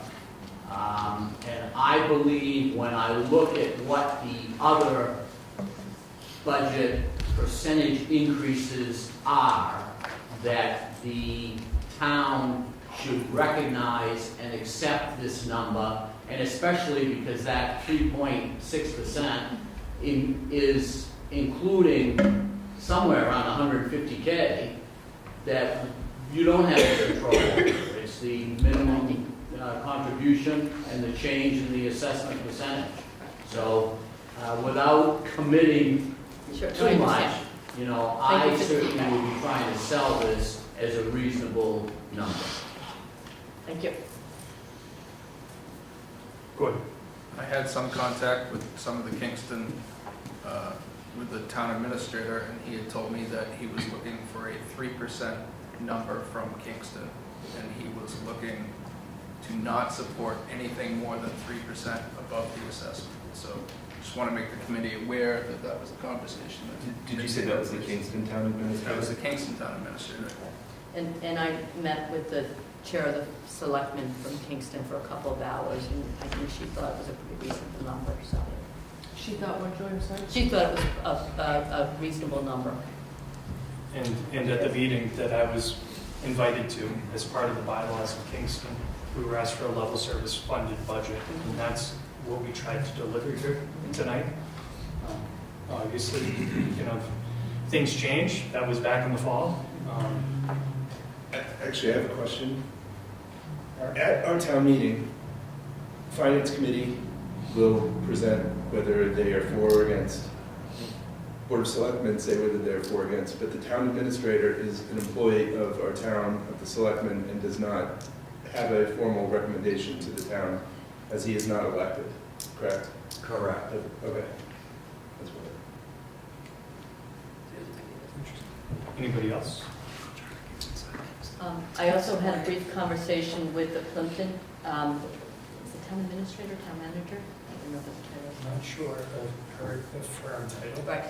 So she is reasonably new to the position, and she is working really hard to get all their numbers in, and they're not quite as far along in the process as Kingston and Halifax is, but she was going to encourage someone to attend tonight, but obviously that didn't work. But we'll make sure she gets the information, and we'll hopefully be meeting with them in early March. And I don't know if Fred is comfortable speaking for Halifax. Well, I mean, again, I'm only one of 4 people, and I'm relatively new to the Finance Committee, having only been there for 4 months, so I can't really get a feel for everybody, but at this point, I'm comfortable with it, and I'm pretty sure that there's at least one other person that's comfortable with it. Okay. So that's 50% right there. So, but yeah, I can't really say anything for the other people, so. Right. Thank you. Thank you. So if there's no other questions, I did just want to point out on the back, the last slide, thank you. I thought this year, last year we had a photo that one of our students had taken, and these are some of the projects our CTE students do. And I just wanted to share this with you because these are some of the local projects that our towns benefit from. So on the top left, that red box are some recycle bins that our CTE students built, and they are on the Jonathan Rizzo Memorial Field in, what is that, Okeechobee? How do you say that? Okeechobee Park. On the top right, you see students standing next to a small, what may look like a dollhouse. That's actually a burn house, and it was built for the Plimpton Fire Department. They hired our students to build a couple of burn houses. So what they do, and this was a really cool project, is they built the house and then they change where the airflow goes in and out of the building, which changes how the fire burns. So, did I get that right? Yeah. I think I did. I was really intrigued with it. I would have stayed there and played with it all day. So, the kids, the fire department hired us to build it. And again, this is another way that our towns are benefiting from our students that not everybody might not think of. On the bottom left, you'll see our students standing in front of a counter. Kingston Town Hall hired our students to build a counter as an entrance going into the building, which I think, as you can see, is probably overlaying some file cabinets. So again, that is something that Kingston benefited from. They also do horticulture in front of the Kingston Fire Department. I just don't happen to have a picture of them. On the bottom right is seagrass, and unfortunately it's winter, so it wasn't a great picture. But this is some grass that the town of Duxbury has hired our students to build, to plant seagrass that they then take and put in their beach to stop erosion. So we haven't had any requests this current year from Halifax, but we are available, and our towns often contact us, and we're more than happy to have our students come out, and it's another way that the towns are benefiting from some of our skill sets of our students. I love this. Yeah, And I love that we have all these, art pictures in the budget book, and I think just having that piece of sharing, the products that students use is so important in this conversation. And I, while I absolutely love the art, we might consider incorporating other types of student products into our budget books in the future. And or, maybe every meeting we could have a picture. Just a picture, in our handouts or something that's just sort of, here's, the picture of the month, or I don't know. Just, I love seeing stuff like this. Oh, that's great. Thank you. I feel like there's probably, for every 4 pictures you have up here, there's probably 40 things that are going on. So please keep them coming. Thank you. No, thank you. I have always considered myself incredibly student-focused. I mean, that's sort of the joy of the job, and unfortunately, the paperwork drowns me, and I don't get to enjoy them as much, but I always try to show and showcase our students, and, especially during the time we were building budgets, and you'll notice that, as I said, we had the students sing last month, and here, I personally would love students to come every single month, but I don't know how the committee feels about that, and I don't want to necessarily put my personal preferences on it, but that's why you're here. That's why you're volunteering your time, and you should get some benefit out of that. To me, the kids are the benefit of any job. So thank you. May I talk one other thing on budget, that's sort of budget? Sure. So one of the things that has been worked on and is going to be happening, and I apologize that it's not formally in there, but I sort of am feeling like it's budget-based, is you may remember we hired a new food service director. She's been working really hard. We've been really pleased. She's been doing some food testing and really doing some things to try to make our food, cafeteria food, a little bit more appealing. One of the things we're going to be doing is offering breakfast at the middle school.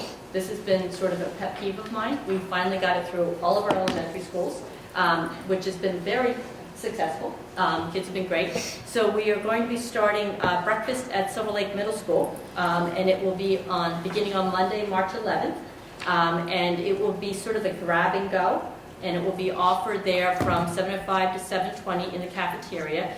Food won't go out of the cafeteria into the hallways or classrooms because there's always concerns about allergies, which can really impact the ability to take things out. A staff member will be in the cafeteria to supervise students. Menu will be, again, mainly self-serve. It will meet the meal planning guidelines, and at a minimum will include a whole grain item, fruit, 100% fruit juice and milk. So the idea is that it will not be necessary to increase labor hours. She's just going to sort of shift the hours around who's working when, but it will hopefully provide some additional income. More importantly, it will hopefully become something that the students will eat breakfast, because we do have, especially as kids get older, they often are running because they didn't get their clothing out of the dryer, or their hair's wet, or they had to do something like that. So sometimes they're not eating, which can really impact them until lunchtime. So we're testing it at the middle school first, and then hopefully next school year we'll be bringing it into the high school. But this is something that I have wanted to do for a long time, it was prior to Jim, so it had to be 10-ish years ago. We got a grant to bring breakfast into the middle school, but unfortunately, we were unable to coordinate it with the staff at the time. So we had to give the grant back and we didn't get to serve breakfast. So I'm absolutely thrilled that we're bringing this into the secondary level. So it's one of my pet peeves is resolved. I have a whole list, by the way, if anybody has a lot of time. Could you invite our new food service director to join us maybe in May or June for a school Absolutely. committee meeting? Yep, that'd be great. Thank you I'd very love. much. Could I make it April? I was gonna say, may need to be sooner than that. She's pregnant and doing that. Wasn't my business to disclose that, so absolutely, could be April, thank you. It'll be obvious when she comes. Thank you. Moving on to principals' reports. Ms. Gill, it's your house. You want to let Jim go first, or would you like to? Go first, Jim. Okay, thank you. I like to go in order. What's on paper I have to follow. I'm a rule follower. So, thank you. I'm just going to circle back to the Kennedy Space Center. So, first thing is I handed out a Kennedy Space Center field trip. Kathy Banash would like to bring our students to the Kennedy Space Center and NASA again next year. So, I was looking for a vote, see if we could bring them back again next year. This is under $50, right? Yeah. Just making sure before we take a vote, I didn't accept a gift in excess of $50. You did not. I'll entertain a motion to allow the middle school to take a field trip to the Kennedy Space Center again next year. Second. You can move it. So moved. Second. Any discussion? All those in favor? Aye. Thank you. Got it. Thank you. Secondly, I just want to mention the National Junior Honor Society. I know that I talked about it before. I just want to bring it back quickly just to say that we have invited 77 students to join the National Junior Honor Society. They are now candidates. They received an invitation. They had the initial guideline, which was 96% cumulative grade point average or better. And they had a meeting in our auditorium, and they will be then putting together packets and working towards that goal over the next month. And on April 25th will be our first induction ceremony. So that is the National Junior Honor Society. Just there was one change in the original draft from the Junior Honor Society Council had moved it to 96% the cumulative grade point average. So I just wanted to give you guys an update and also give you an update on how many students were invited. Also, we have a art room donation from Lowe's. They donated $100 worth of food for a project for our art classes. It will consist of students painting their own eyes on the wood and then put together as a collaborative piece of art. So I just need approval from school committee to accept a donation from Lowe's. Move to accept the donation from Lowe's. So, our school committee secretary, who's way smarter than most of the people over on this side of the table, has pointed She out saves my life all the time. that we do not have a quorum right now because of some people who have left the table for a moment. So we need to hold off on that vote, and we need to retake the vote on giving the middle school permission to go to the Kennedy Space Center. Okay. I mean, I'll just keep going with my Yeah, keep Please going. do. Then we Lisa, can circle. thank you for saving us yet again. Yeah. So today we had our honor roll celebration for 7th and 8th grades. It was a great event. I want to congratulate our honor roll students. And I also want to make note that we had over 100 parents come to the event to support their children in our school. And I just want to say that we love the support we get from our 3 communities, and we love having them in the school for those events to celebrate their children's accomplishments. So I want to thank them. National Geography Bee. We had our National Geography Bee on January 28th. We had 30 students compete, school-wide level B. They did an excellent job. Our school B level champion was 7th grader Benjamin Webby. The runner-up was Brady Lasternette. In 3rd place was Chase Dooley. And Benjamin Webby will now be taking the online exam in an effort to qualify for the state level competition, and we wish him the best of luck. Last Thursday, we had the principal's luncheon. This is where students are nominated by their teachers for either excellence, achievement, or citizenship on their team. And they come down and eat lunch with the principal, receive a certificate and a pin, and it is a great opportunity for me to have conversations with our students and hear about our school from their vantage point, from their viewpoint. It's just a great time to spend with them, and again, to recognize and have their teachers recognize them for those achievements. I also have the program of studies, changes and edits. It's this doc right here. So in that yellow are the words that I've added, and the cut are the highlighted words. I'm colorblind, so I apologize for not knowing exactly what color that is. I think it's like a blue purple, but so yes, I can use the color, but I can't always recognize the color. So.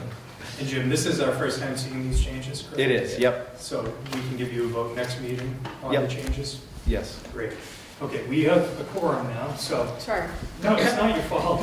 This is a long meeting. Need to buy a break. Okay, so I'm going to make the motion to allow the middle school to take the trip to the Kennedy Space Station. Do I have a second? This is for next year. The That Space gives me Center? some- We're not going to the space station, are we? Did I say that? Yeah. If you want to shoot some kids off into space, that's fine. Full disclosure, my daughter had surgery today. That's where I've been all day, so I'm doing the best I can. Center. It's the first time Joy's ever seen me eat anything. I know, like it. I was going to comment, but I was afraid to. Thank you, Paul. You're welcome. All right, I apologize. Yes, I'll amend my motion. Sorry, I didn't mean to give you a joking. I'm going to cry. I'd like to make a motion to allow the middle school to take the field trip next year to the Kennedy Space Center. Second. All those in favor? Aye. Thank you. Thank you, everyone. I'll also make a motion to allow the middle school to accept a donation from Lowe's. All those in favor? Aye. All right. Thank you so much, Jim. Thank you. Ms. Gill? Thank you. Happy Valentine's Day, everyone.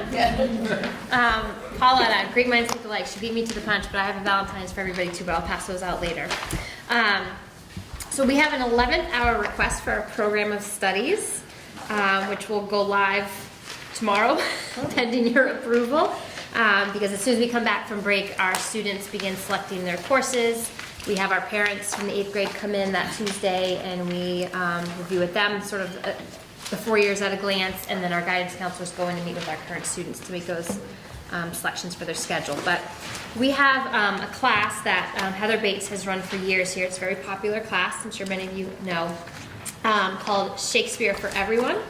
And so she and Jamie Vitonis, our ELA coordinator, have really been working on trying to come up with a better title that would relay what the class is actually about.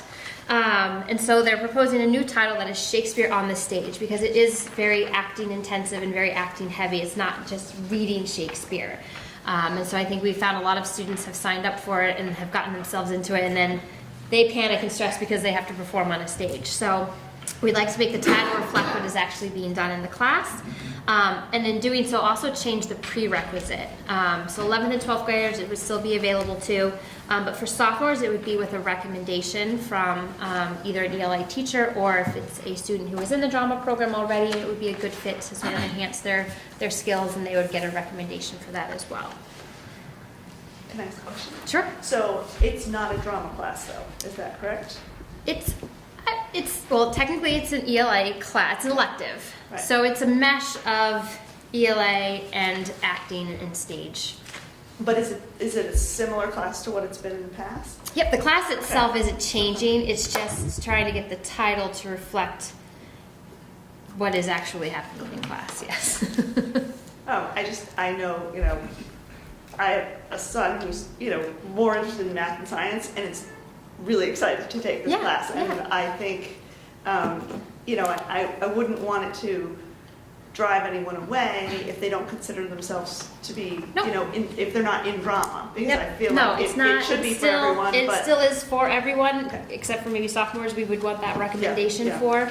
And what we're finding too, a lot of our underclassmen, they're they're frightened and they're scared to get up in front of their junior and senior classmates, but still, great there's class no, from what I understand. yeah, still, it's still an elective for juniors and seniors. Sophomores would just need that, Great. that recommendation to take it. Motion to approve. Motion to approve, do I have a second? Further discussion? All those in favor? Great, thank you. Make that change and it'll go live. I appreciate it. We have a donation request that I would ask the committee to vote on our behalf to accept for Ms. Stefaniak, who's one of our math teachers. She sponsored a GoFundMe to raise money to purchase 5 TI-83 graphing calculators to have on hand in her classroom for students who can't afford to buy their own. So she would keep them in there and they can borrow them on an as-needed basis when they come to her class. Motion to approve. Second. Discussion? All those in favor? And please thank her for taking that initiative I and will, absolutely. providing those for the kids. Absolutely, thank you. No, they're not. All right, just a few updates that I wanted to share with the committee. On March 6th, we are hosting a presentation called The Truth About Vaping. It will be open to our entire community and extending communities, open to the public. It's designed for parents and caregivers of children in elementary, middle, and high school. And it's a 60-minute presentation followed by a 30-minute Q&A session with the speaker, designed to provide information on the effects and consequences of vaping products, to empower parents with effective communication skills when talking with their children about these products, to review the importance of establishing clear rules and consequences at home regarding substance use, and to evaluate resiliency factors that help protect kids from substance use, and then also provide parents with local resources for addiction support if they feel their child needs it. Our PTO is helping to fund this for us. It's the Karen, a student assistance program, who is doing it for us. So again, we'll do some blasts out to the community, to all of our schools and our families. But again, it's open to the public and something that I think we all feel very deeply about, trying to educate our students and our families about the addiction that we're seeing, the addiction rise to vapes across this whole country right now. So, Do you have a time on that? yes, 7 o'clock in our auditorium. The following week, we are hosting Angst, the documentary Angst. It's about raising awareness around anxiety. Again, funded by our PTO and open to the public, starting at 7 p.m. that day. It's appropriate for ages 10 and up, so students or children are, welcome and encouraged to come with their families to see it. It dives into adolescent anxiety and how parents and students can find hope and support. We also will have 2 daytime screenings for our students. So the plan is to do 2 class assemblies, so all of our students will be able to see it. Notification will go home to parents in advance, so if they need to opt out of it, there will be an opportunity to do so. The daytime screening is 43 minutes long. The evening screening that's open to the public is 55 minutes long, and our adjustment counselor will be on hand afterwards to facilitate sort of a Q&A and a panel for, again, parents or students who have questions or need additional resources. Is that Thursday as well? That is March 12th, which I believe is a Tuesday, right? Yeah, March 12th. So the vaping one is March 6th, the anxiety is March 12th. Yeah. And then lastly, I wanted to share sort of a new program we're trying out here next month. It's called March into Success. This event was driven by our teachers, and they are running the whole thing, and it is catered towards some of our students that we've identified as really struggling with the transition from 8th to 9th grade. So it's open to select freshmen and sophomores it'll be basically sort of an in-house field trip for the day. There'll be some academic support periods, there'll be activity blocks. We have our basketball coach is going to come in and do an activity. One of our teachers is going to be doing like a rap writing activity. We have special guest speaker Kevin Stevens is coming in, who was just inducted into our Hall of Fame. He's going to speak to the students a little bit about his experiences and his coping mechanisms and hope and encouragement for our students. We have some of our NHS tutors are volunteering to come in during their directed studies that day to help with the academic support. And then each student has been asked to invite an adult in the building that they feel comfortable either talking to, or is there sort of liaison in the building, or someone that they feel has encouraged them, whether it's a teacher or secretary or a counselor, any staff member, to kind of help and build up that trust and having a liaison here in the building for them. PTO is providing them with breakfast from Panera and lunch from Papagino's, so it'll be whole daytime event for them. That again has been fully driven by our teachers, and our hope, we're starting on a small scale, but our hope is that this may be an activity that we do throughout the year. And the idea is that it would grow in numbers to maybe eventually become some sort of a freshman transition program for the whole class. So I'd like to give some credit to Fran Prine, who is one of our science teachers. She's really been the one who's been organizing all of this with the assistance of her colleagues. So, yeah. Would love to hear a report on how it works out Absolutely, after the yeah. fact. And it's It is March great. 1st, hence the March into Success. We love a good play on words. Jason, just a quick request to line the middle school up with the high school with the program of studies, if that's all right. I know that. You'd like to come back to us? If that's all right, the course selection process, we run a similar timeline as the high school, so if they're delivering their program of studies, it makes sense for us to do the same. Okay. If you'd like to take out the middle school's adjustment to their program of studies. So I could just highlight a couple of things. Most of these are just small edits. The first one, where I say revise, that's just that we're going to use the current assessment information that's happening at the elementary schools. We used to go down with the middle school screening assessment. It's no longer necessary because they have a common assessment at the middle schools. So that's just us reflecting a better way to do business with the 3 elementary schools. The art and craft of writing, the sentences are almost identical. They're just trying to make sure that it more accurately depicts what that class is. There's just a couple words different on how they're delivering that curriculum. Introduction to the origins of language. It's a class that our Latin/French, who's also trilingual, wants to bring this as an elective opportunity for our students. She really does such a wonderful job, so we'd like to offer that as an elective to add to our foreign languages. The next one is the accelerated mathematics. Again, that is our change that I just talked about, where we're using the assessments at the 3 elementaries and no longer using the placement test. So that's the only change in the accelerated math course description. In the next, the next page, the top page, in our 7th grade math lab, we teach statistics and probability. In the 8th grade math lab, we teach geometry.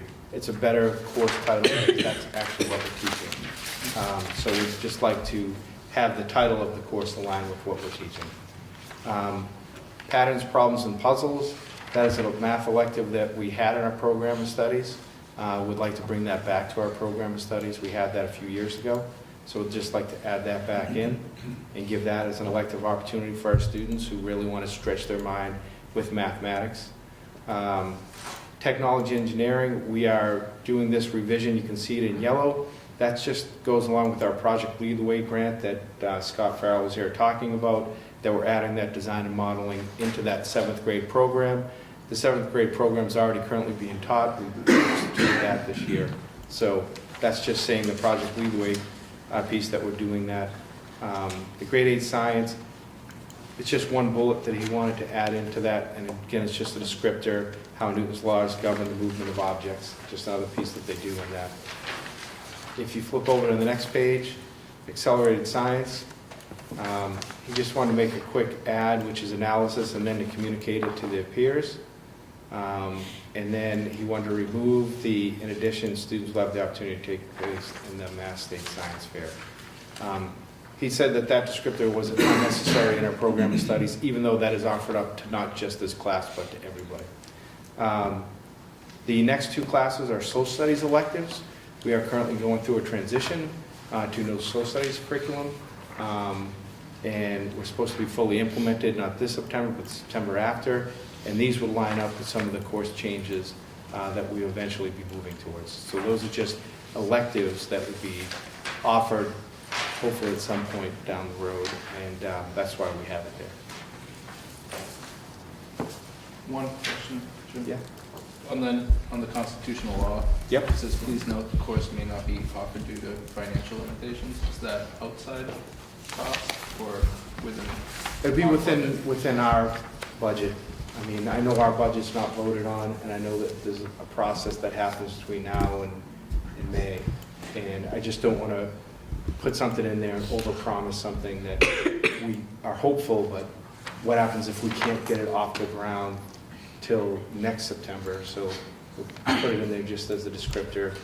I mean, we're hopeful the budget will move through the process as is, and that everybody is able to move forward. But obviously, there are budgetary limitations on the towns. There's also concerns at times, so I don't want to overpromise. Same for the one above. Yep, same for this one above. Any further discussion? Paula? I apologize if I just missed it. On the back side of the page, Yeah. are you covering that, or you? This one here? Oh, I'm sorry. Did I not talk about this? I apologize. I was looking to talk about that. So the first one is just removing the highlighted words, and that's the beginner's band. So these instruments are not highly sought after, and therefore it makes it very difficult for the band teacher to then do that isolated piece.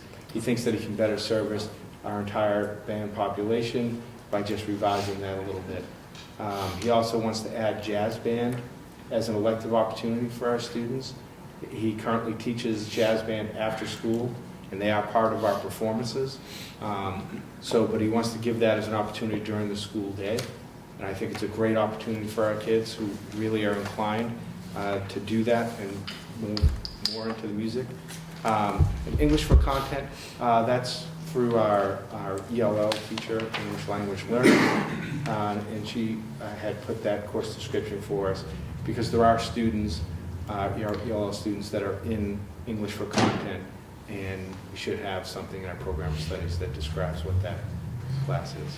I apologize, but thank you, Paula, for Thank you. noticing that. Any other questions or comments for Jim? So I just have one request. I know this is the first year that we've been trying every 6 weeks for meetings, but next year, if you both could try and get your projected program of study changes to us in January, so then we could vote them in time for you to have them for your students, I'd appreciate that. Motion to accept? I'm sorry, I have one quick question. Can we get through? I'll do A second. Oh, sorry about that. Further discussion, go ahead. Rosanna? Thank you, Mr. You good? Chairman. Accelerated math, grade 7, I just question you changing the way that kids get placed into it. Go ahead. So I'm just wondering what happens, or how do you think this might affect kids who are coming in from a non-public school? If they don't have an MCAS score? Or a STAR assessment? If they don't have either one? Yeah, it's just based on their 6th grade math performance where they were? What we've done in the past, which that obviously happened, we used to do a screening. We would give them the screening in our school. So they would still take the assessment and would have the assessment data that put them into accelerated math. So, I mean, obviously that currently happens and has happened the past few years, and we just set that up through guidance. So part of their enrollment, we have a package in the guidance office. They set up another time when mom comes in to fill out some paperwork, drop off, and things like that. The child goes into the conference room, does the assessment, we score it. And they also give us a score for reading too, because there are students that need remedial reading services, so we do a reading assessment. So it's not just the math placement, but. So I'm just wondering, should it say and/or? And/or? I'm just wondering, because you may only come in with, you want to have some of those. Right. Well, I mean, if it does happen, what we do is we'd still give them the STAR assessment. I mean, in the past, it was a middle school screening, that's what was determined, but it would just be the STAR assessment that they're currently getting, and they'd get that when they pull a number from that. Okay. So we have a motion, we have a second, any further discussion? Okay, all those in favor? Okay. You have your approval, Jim. Thank you. Absolutely. Christine? No, my question was for Ms. Gill, so because we jumped, right? So I just. Okay, go ahead. Sorry, No problem. and I apologize if it's already been talked about, but you might not know, but the information sign out front, is that just like completely broken now? I'm Yes. just curious, because I drive by and I don't see it lit anymore, it's a question. It is I know it's broken not on the until. agenda. I don't want to put you on the spot. No, that's all right. It's the bane of my existence right now. It is broken. We have been trying to work with the company. They've come out a couple of times to fix what they think is wrong with it, but obviously it keeps breaking. So our facilities director has been in contact with them to try to get them to find the right part. So, Okay. yeah, it's, I just don't remember any discussion on it, so I was just curious No. myself when I Was read it by that. vandalized? no. No. No, Thank it's you. just, I it's appreciate old. Christine? The parts are not easy to find. In your package this evening, behind the financial, there is our copy of the letter for the Excess and Deficiency Fund certification. We did finally receive that. As you can see, our E&D was certified at $1,101,000, and that brings us in about 4.05% of what the potential of the cap is 5. You can't have more than 5%. So I just want to let you know that that's finally been resolved, and the state sent us our certification letter.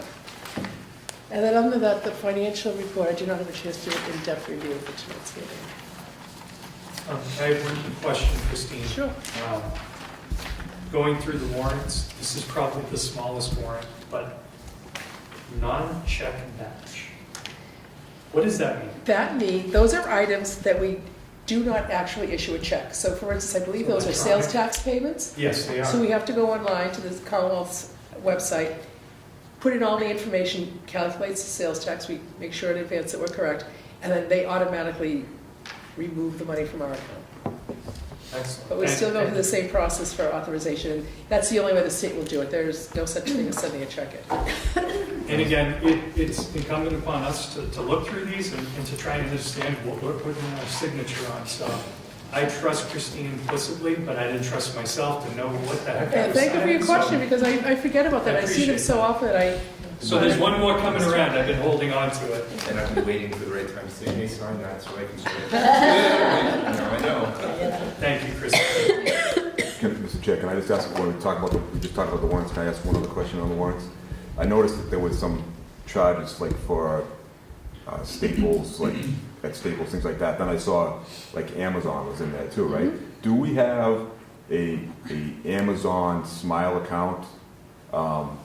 I know groups use this as a fundraising, and when you buy things, you get it's like 0.5% or something, 0.5% of the purchase, and over time it would happen. So I was just looking at like we went outside of Amazon and bought things that you could buy on Amazon, like there was index cards. Right. Like you could just go on Amazon and buy index cards, and then you would get the donation back on your account and maybe use it for. Are you not familiar with that? No, we are not taking advantage of that. It sounds like the Stop and Shop rewards. No. We do it for a little nonprofit that I run, and if they go to smile.amazon.com, every time you buy, every quarter you get paid out a percentage of whatever was purchased. And it just goes right to your nonprofit. Does it have to be a business, or can it be like? Doesn't matter. Anything that has an IRS tax exempt certification, it can go to. So it just gets deposited right into your bank account. So Every Halifax quarter. Hops does the same thing. Ask everyone to I can use ask the that. question. So that, because anybody could shop that way. It wouldn't just be your purchase, it could be anybody. You tell me and I'll shop. Oh, I would find everything around here in my Amazon, clean out Target. Because you don't even have to use it for the school, like, anybody can use it if they're buying, everybody's buying something from the Amazon, right? And you can just click, if you have different nonprofits or whatever, you can just pick what you want, and the money just filters into it. When I purchase from Amazon, my money goes to the Pilgrim Area Club. Right. I just didn't know, I It just takes saw a the couple of like, Oh, I wasn't you have to like send your information to them. apply and they for it. Certify you. You just have to Thank make sure you. it's a But once you get it done, it's forever. Yeah, I was not aware of the that question. I wasn't either. I didn't know that we bought, like, when I saw Amazon, that's what I. We that's what I don't bought. purchase some things from Amazon, so. Yeah, Amazon, sometimes we can't beat that price anywhere else, even when we do, we go up to bid with the educational cooperative or the state bid list. Sometimes Amazon prices we just. Well, I mean, I even saw there was the Stop and Shop receivers on there, right? So Amazon has their food pantry, too. So, you know, We want to shop local. well, I'm just saying. Thanks. Thank you, Mike. All right, Jill, thanks for waiting. No problem. So one thing that I wanted to speak to was the Title II grant discussion from a previous conversation. And so not all of our professional development that we list or discuss is necessarily something that we pay an outside vendor to provide. We have a lot of in-house professional development that's provided with our leadership teams or through different people with different areas of expertise. But in addition to that, We also use the Title IIA funding money to pay people to develop curriculum, to work on curriculum collaboratively during the summer months. So curriculum work is often very time-consuming and labor-intensive and difficult, and so we have used it in the past to do that. So I just wanted to mention that we do rely upon the expertise of our own resident experts, but even that sometimes comes at a price, and so the Title IIA grant has been useful in that respect as well. So in terms of the update, the state is anticipating a large number of renewals in June of this year, and so we held a licensure requirements presentation in January, and I also listed in your update the breakdown of the 150 PDPs, or professional development points, that teachers are required to obtain in order to renew a primary license, a primary area license. And in the spring, up to 30 secondary educators. So it will be primarily high school because of NEASC recommendations, but we're also having representation from our middle school teachers as well in participating in an Understanding by Design workshop. And the point here is to begin the process of instructing our teachers and our teacher leaders in the process of how you write curriculum from a backwards design approach, which is required in the state rubric that we're all evaluated on as educators, but also with the NEASC recommendation, because we need to develop a common curriculum. Developing these curriculums is going to be a multi-year process. This isn't something that's done quickly. It's done over a number of years, and we have different departments at different phases. And so there is some work that needs to be done to get people all on the same track and with the same level of understanding of how this work is done. It's done with input from the teachers, from teacher teams, but they will have some workshop experience first to help lead them through this process. And so I just wanted you to have that kind of understanding that we're beginning this process. And again, curriculum revision and writing is really something that we should never be done with. We should always be looking to improve it and to revisit it.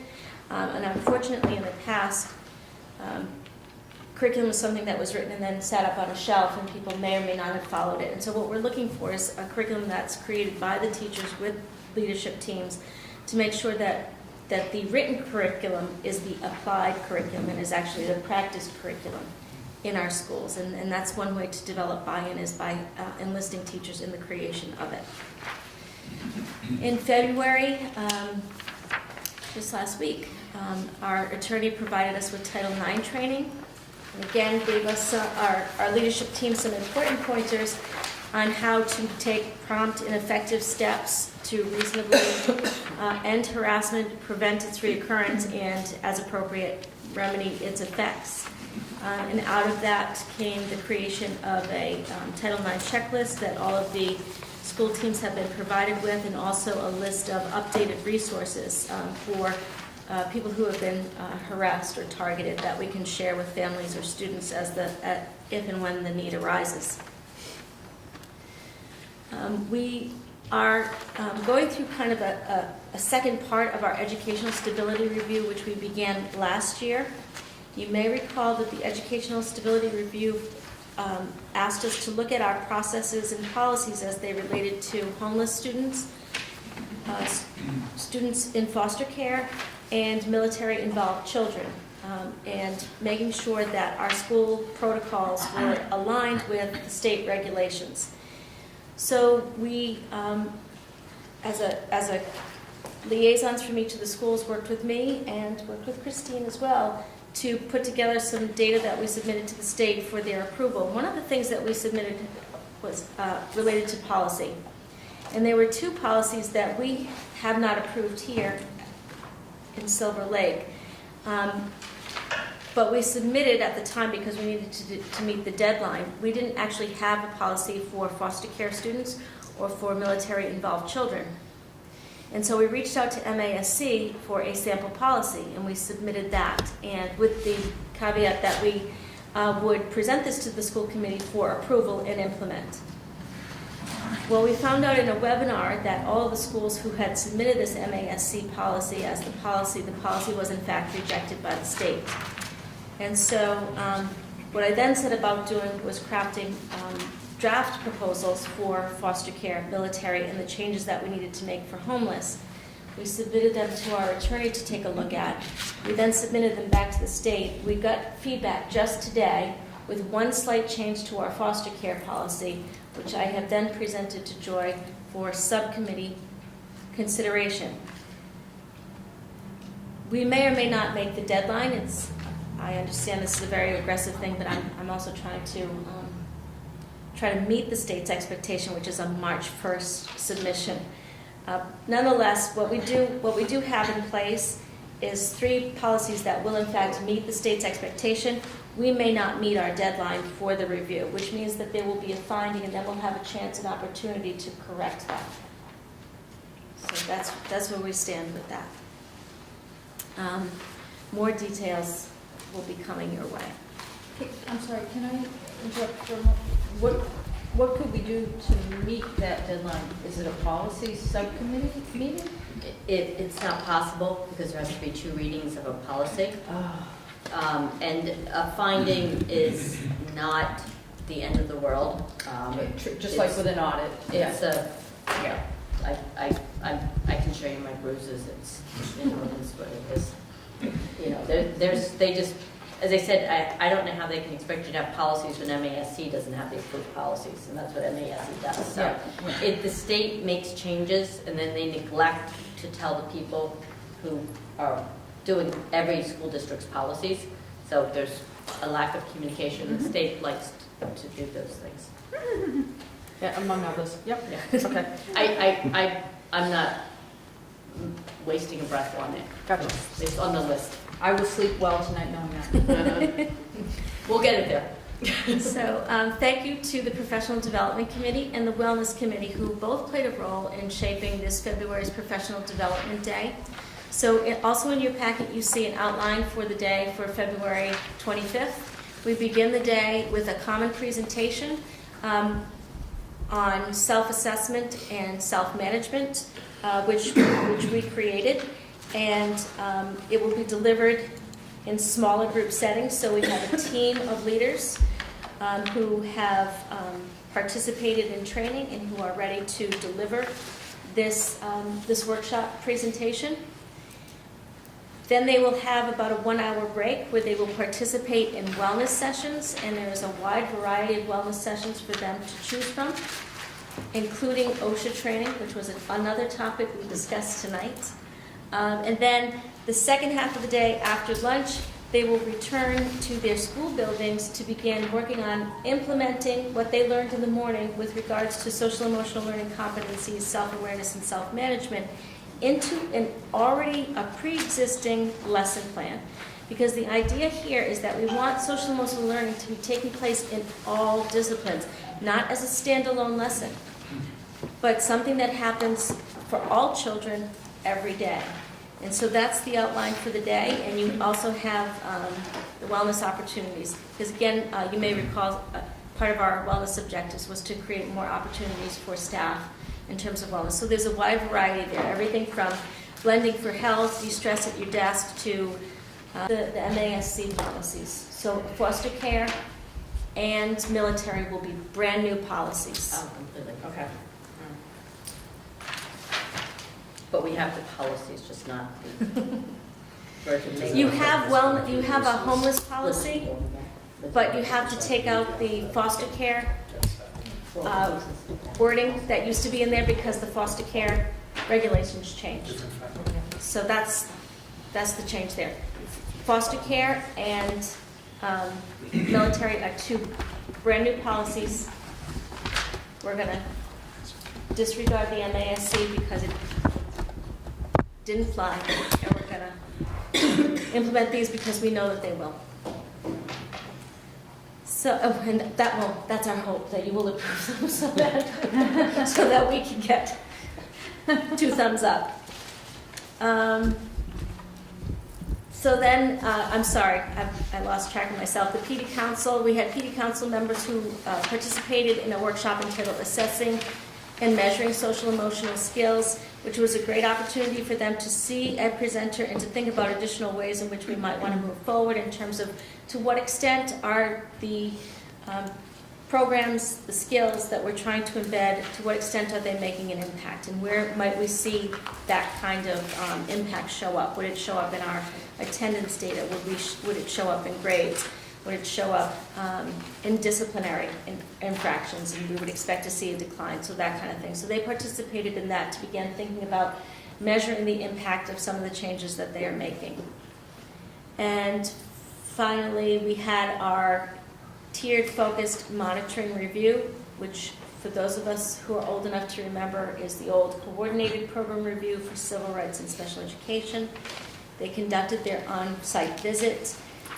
We should have a draft report within 45 days, at which time we will have 10 days to respond, and then within approximately 60 days, they will have posted the official report to the Department of Education's website. So that's the process that will come next.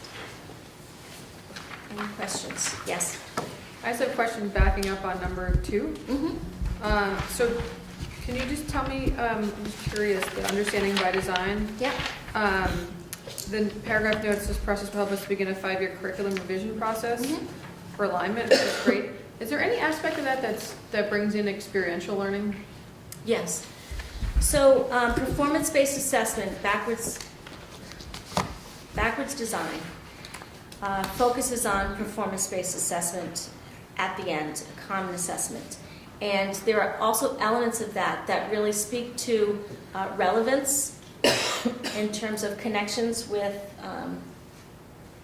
real-life application, but also problem solving and perseverance. Those would be the ideal types of assessments that we would eventually hope to be implementing. And it lends itself very nicely to what is called project-based learning, and that doesn't mean doing a project at the end of the unit. It means that That's how it's designed. you pose a question, and there are multiple ways to answer that question, and then they have an authentic audience, and they talk about things that they would have done differently, things that they would have changed. So it's about learning and growing as well. So it would eventually fuse very nicely with a project-based approach, but the actual terminology for backwards design is performance-based assessment. So just as a context, if I may, so when was STEM week? Back in October, maybe? Yeah. So back in October for the Cape Cod Regional STEM Network at Woods Hole, we hosted them, and we had our HR person come in and talk to them about the type of people we employ. And so you kind of take the whole set aside your academics and your credentials and blah, blah, and it was really a whole lot of focus on all of the soft skills and the type of individual we look for. And of course, we're not looking for one individual, but you know, when you send someone out to sea for 6 months, they have to have certain criteria, and I wouldn't fit that because I have an inner ear problem, but which is not on the list. But I mean, it's really the focus on that sort of. That's why I was asking about the experiential learning, because there is about can you problem solve? It could be, and it all depends upon the objectives of the unit and the lesson. So it's completely wide open to that, and in fact, the stronger lessons, the stronger units are going to draw upon those kind of authentic areas that students can delve into, because it motivates them, and it's it's sound practice. So yes, that's not the focus of backwards design. Yeah. Right. But it doesn't prevent. But it doesn't prevent it, and it does end in a performance-based assessment.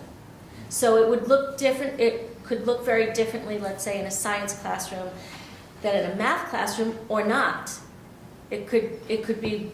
It also lends itself to interdisciplinary types of opportunities where there is a performance-based assessment that requires a number of different disciplines in order to solve the problem, reach a conclusion that could have multiple outcomes. Does that make any sense? Yeah, yeah. Okay. And it ties in with our vision of the graduate, those indicators and the way that we're measuring those transfer skills that we want our students to have post-graduation. Those are elements that we will put into the curriculum. And so whether you're in math class or English class or wellness class, you're going to be developing those transfer skills across the curriculum as well. To have those soft skills, Yes. if you will, the leadership and The leader, yeah. self-awareness, and Can you work in a team? Can you work by yourself? responsibility, decision-making, yeah. Any other questions for Jill? Thank you very much. Thank you. So we have no new business listed, but I know I brought up 2 things for future meetings already tonight, looking at our graduation requirements for Silver Lake High School and bringing in the food service director at a future meeting. Does anybody else have any topics that they'd like to bring to the table for a future meeting? So, just getting the timer, maybe less than 60 seconds. So again, this isn't on the agenda. I know, right down today's date. It's not on the agenda, so we can't discuss it. I'm not even going to give an opinion. I just want to make a statement and then ask that we talk about this next month. Folks probably know that in Kingston, they passed a bylaw last year for marijuana shops in Kingston.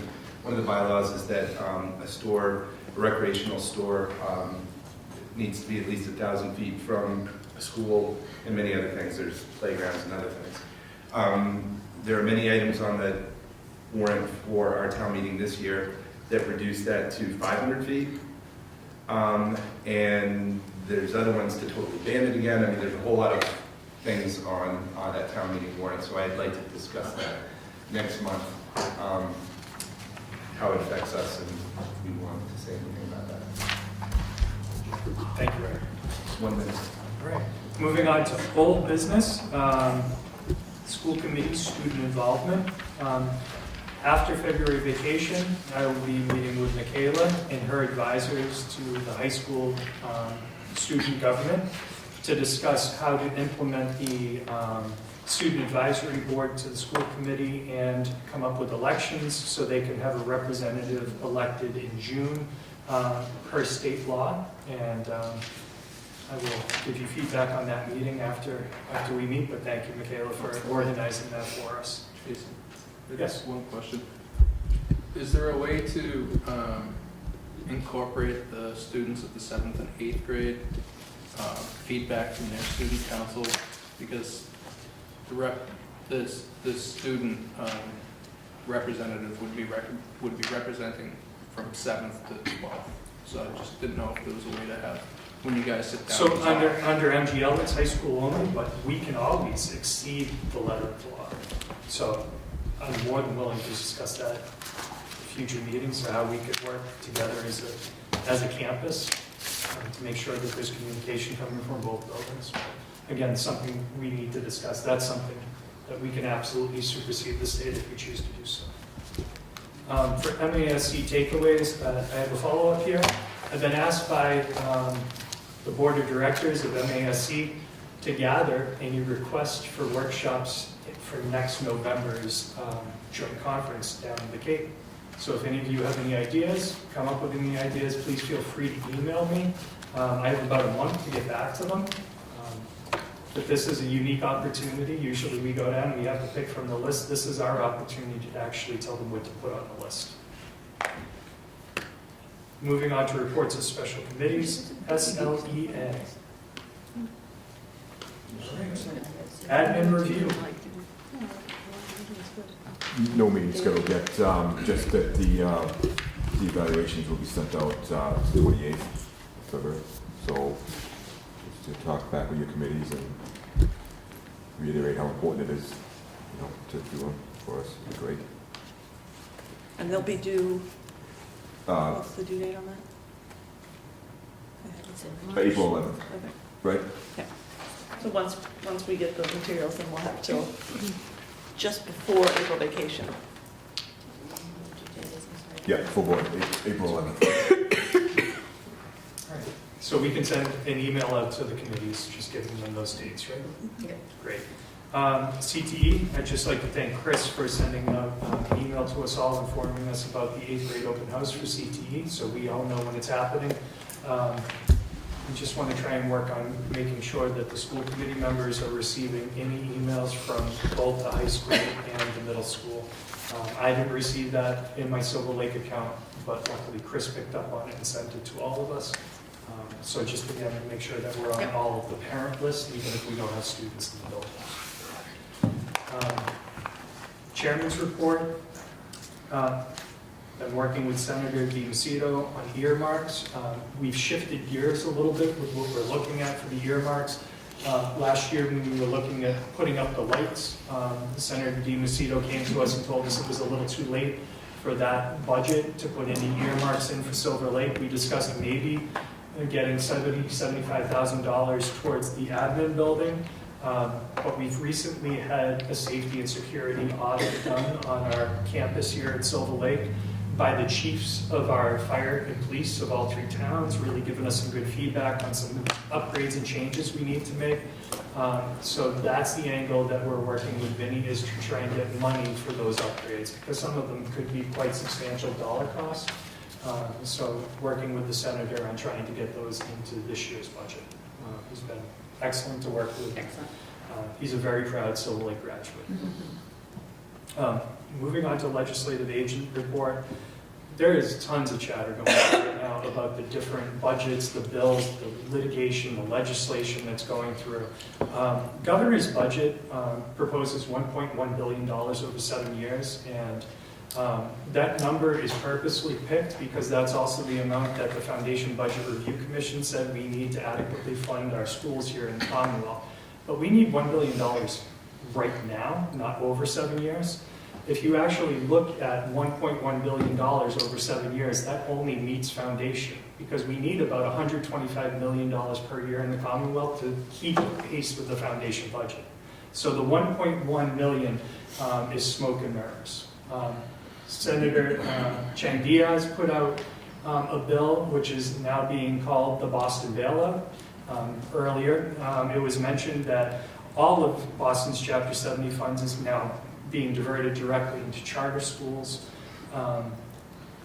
Stay tuned. Again, I'd like to invite you all, if you didn't receive my invitation, to the Boston Tavern on March 6th. We're going to be sitting down to talk about Chapter 70 funding. We're going to be looking a little bit more closely at the litigation that's approaching this question and the legislation that's trying to address the shortfalls and what we've discovered in the Foundation Budget Review Commission's findings that are now 4 years old. We're moving further and further away from that. I was at an event with the MTA down in Plymouth for Fund Our Future recently. Not necessarily saying that I wholeheartedly endorse what their goals are and how they're approaching those goals, but just to sit at the table and to listen to their perspective and what their angle is at looking at the funding for Chapter 7. On March 19th, I'll be going out to UMass Amherst with a meeting of the Commissioner of Education. There'll be about 200 people there, so it's a rather intimate group. Just looking at his year in review as our new commissioner and looking forward to what we're going to be doing for ed reform moving forward in the Commonwealth. And again, on May 1st, if you'd like to join me, I'll be at Beacon Hill for Day on the Hill. That's an MASC event. Unfortunately, the MTA has also decided they might show up on May 1st, which is May Day, to do some substantial protest at Beacon Hill. I don't know how that might interfere with Day on the Hill for MASC. We're trying to coordinate with MAT to make sure we can get in to see our legislators, because we believe our work is important, and so is the work of our legislators. But again, trying to get the Mass Teachers Association to listen to reason when they feel conviction is sometimes very difficult thing to do. So, there's my legislative agent report for tonight. Negotiations? We are on negotiations, so like I can't tell you how happy I am about that. Pat? They're just working on the budget that started last meeting. That's it, basically. Great. It's a policy. Going to move things along. I make a motion to waive the actual reading. Second. Any discussion? All those in favor? I make a motion to accept as a second reading the policies AC, ACAB, ADF, EFD, GBA, GBE, BD, GCF, IJND, ILD, JB, JF, ABE, JF, ABF, JICH, JJF. Second. Any discussion? All those in favor? Aye. Thank you so much. Revolving funds? We have not had a meeting, no, but we can have Megan talk about it when food service comes in. Great. Safer, also known as buildings and grounds. Safer, we met on January 30th. Ed Stewart from Gale Associates being the company that did the envelope study a couple of years ago, joined us. A number of things came out of that. They've looked at our roofs on both buildings to some degree. We have 275,000 square feet of roofing. There's a lot of roof with these buildings. In a nutshell, as I've said before, the roofs are in bad shape. A couple of examples: the fascia boards have no membrane behind them. This is errors in the construction of the buildings. There's no recourse. I know, Ed, I know. There's no recourse to anybody who was involved in building these at this point. The perimeters of the roofs, they used caulking instead of whatever material they should have used to secure the edges. The 2014 shoveling during the snowstorms did a number to the roofs, did a lot of tearing, putting holes in the roofs. The infrared survey that was done did show a lot of moisture intrusion. Go ahead. Can I just reiterate for the record that we were told by the fire marshal to take the snow off the roof? Right. As did many other schools. He was saying they may be in similar shape with other, roof problems as well. The roofs, the material wasn't designed for shoveling, in a nutshell. There may be some wall water infiltration at this point. For instance, the theater in the middle school may have indications of water infiltration in the walls. What do we do now? What Ed suggested is doing a deeper dive into exactly what's going on. He would like to see us, and the committee agreed it should be done, do an evaluation, come back with a list of needs and estimated costs in dealing with these needs. We've had repairs done by Capeway traditionally. We talked about maybe looking at securing Capeway through some sort of maintenance agreement so that they can come out and continue to patch the leaks. But we need to do something more substantial. When you look at the draft capital plan, we've allocated $400,000 to the maintenance of the two buildings focused on the roof for this coming school year. What Ed is hopeful is if we do this deeper dive, this deeper evaluation, he comes up with a list, we can come up with a game plan to buy us time, perhaps as much as 10 years with these roofs, or he may come back and say, it's more substantial even than what we think at this point, and perhaps we need to talk to the towns. That sort of remains to be seen. In any event, I think we've agreed to go forward. Gale Associates is doing the deeper dive, the deeper review. What they're doing is they are, in conjunction with Capeway, they're actually coming in on February school vacation, I believe, and cutting the holes to go down into like the bottom layer, the actual roof, the last material before you enter the building. Do spot cuts to find out how much damage is done, how far down through the insulation, through the roofing material, etc., and then be able to tell us exactly what sort of shape the roofs are in. So I believe by the March meeting, we should have that information. We should be able to share it with everybody. The other discussion points were the wastewater treatment plant. There is an audit being done of the facility as well as the procedures at this point, because if we're doing one, why not make sure that we're actually handling the facility where we're managing the facility to the right level. So that output should be ready also for the March meeting to share with you folks. Regarding the solar initiative, I think it came up earlier tonight, really the next opportunity, the only opportunity perhaps that exists with the solar panels at this point is to look at another net metering agreement.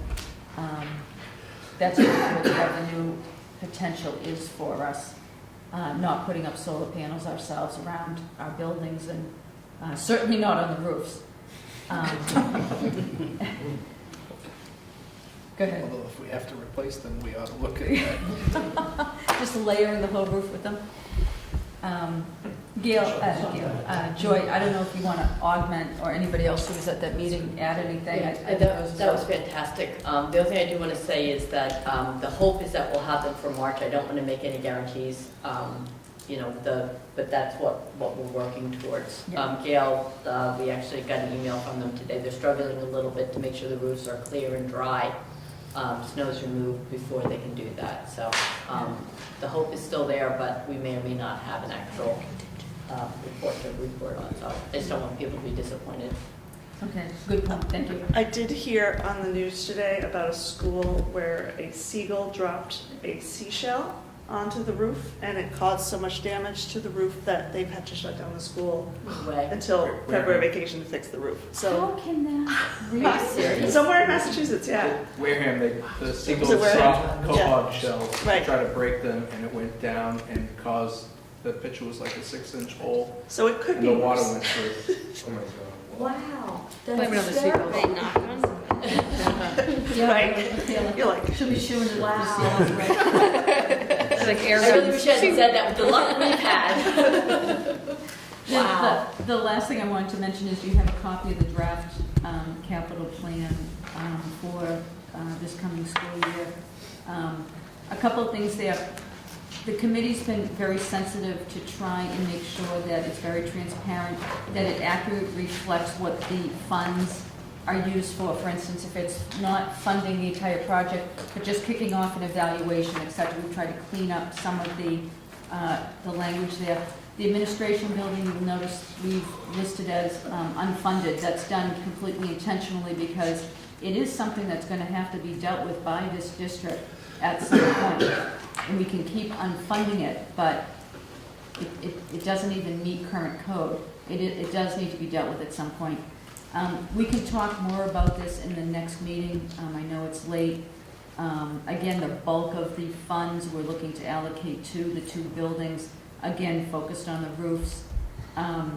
Joy, I welcome any additional comments you want to put. If people want to look at it. And I think just if you want to take a little time and look at it, again, some of the figures we have are figures that we believe will deal with it, but again, we don't have that wastewater treatment audit, so this is the number we hope will work. 400,000 we hope will be substantial. We're looking at some things for the safety upgrade. We've talked a little bit about the repeater. The Kingston Fire Department's coming in during February vacation to check on communication to see if the new, what did they put on top of the water tower, Jim? They put, what they're talking about is similar to a repeater. They put it up on the tower, and their initial response to that, evaluating on top of the tower, is that has fixed their problem here. So the police are now looking at mimicking what the fire did, and then that's what Joyce just mentioned, would do the same for our infrastructure. So we're working our way through. One of the most important things is in a crisis, you've got to be able to communicate in a building. So that's our priority with security, is to make sure that happens. But it's sort of self-explanatory, but next month when we're not 3+ hours in, we'll probably talk about it a little bit more coherently. And Paula, I thought your report of the meeting was excellent. I couldn't have asked for a better report. I just want to augment that in the town reports that I wrote for the 3 communities, I dedicated an entire paragraph of our report to the roofs of our buildings and the real dilemma we're facing of whether to repair or replace. And to actually dovetail off of that, the last thing I wanted to just mention is the committee talked about drafting a comprehensive letter, perhaps to send to, with the full committee's blessing in review, to send off to the 3 towns, because we really need to be not just transparent, but maybe push the communication. We have some substantial grounds expenses now and coming at us, and the town should be aware of it so that they can, E&D, we do a great job of using E&D, but it may come to the point where the towns have to step in and help us a little bit. Thank you. Again, we keep school start time on the agenda to keep it in our minds, not because it's an active committee at this point. Treasurer's report. Okay, guys, there are 19 warrants going around, 16 of them just regular warrants, 3 of them payroll. Regular warrants totaling $1,329,287.55. And payroll are adding up to being $2,355,485.21. And the grand total for all of them is $3,684,772.76. Thank you, Ed. Appreciate that. Union 31, we just had our meeting. Thank you very much, Mr. Chair. All right. So, do we have any single signature warrants? There were none. There were none. Thank you very much. And our next meeting is March 14th, and I will entertain a motion to adjourn. So moved. Second? Second. All those in favor? Thank you so much.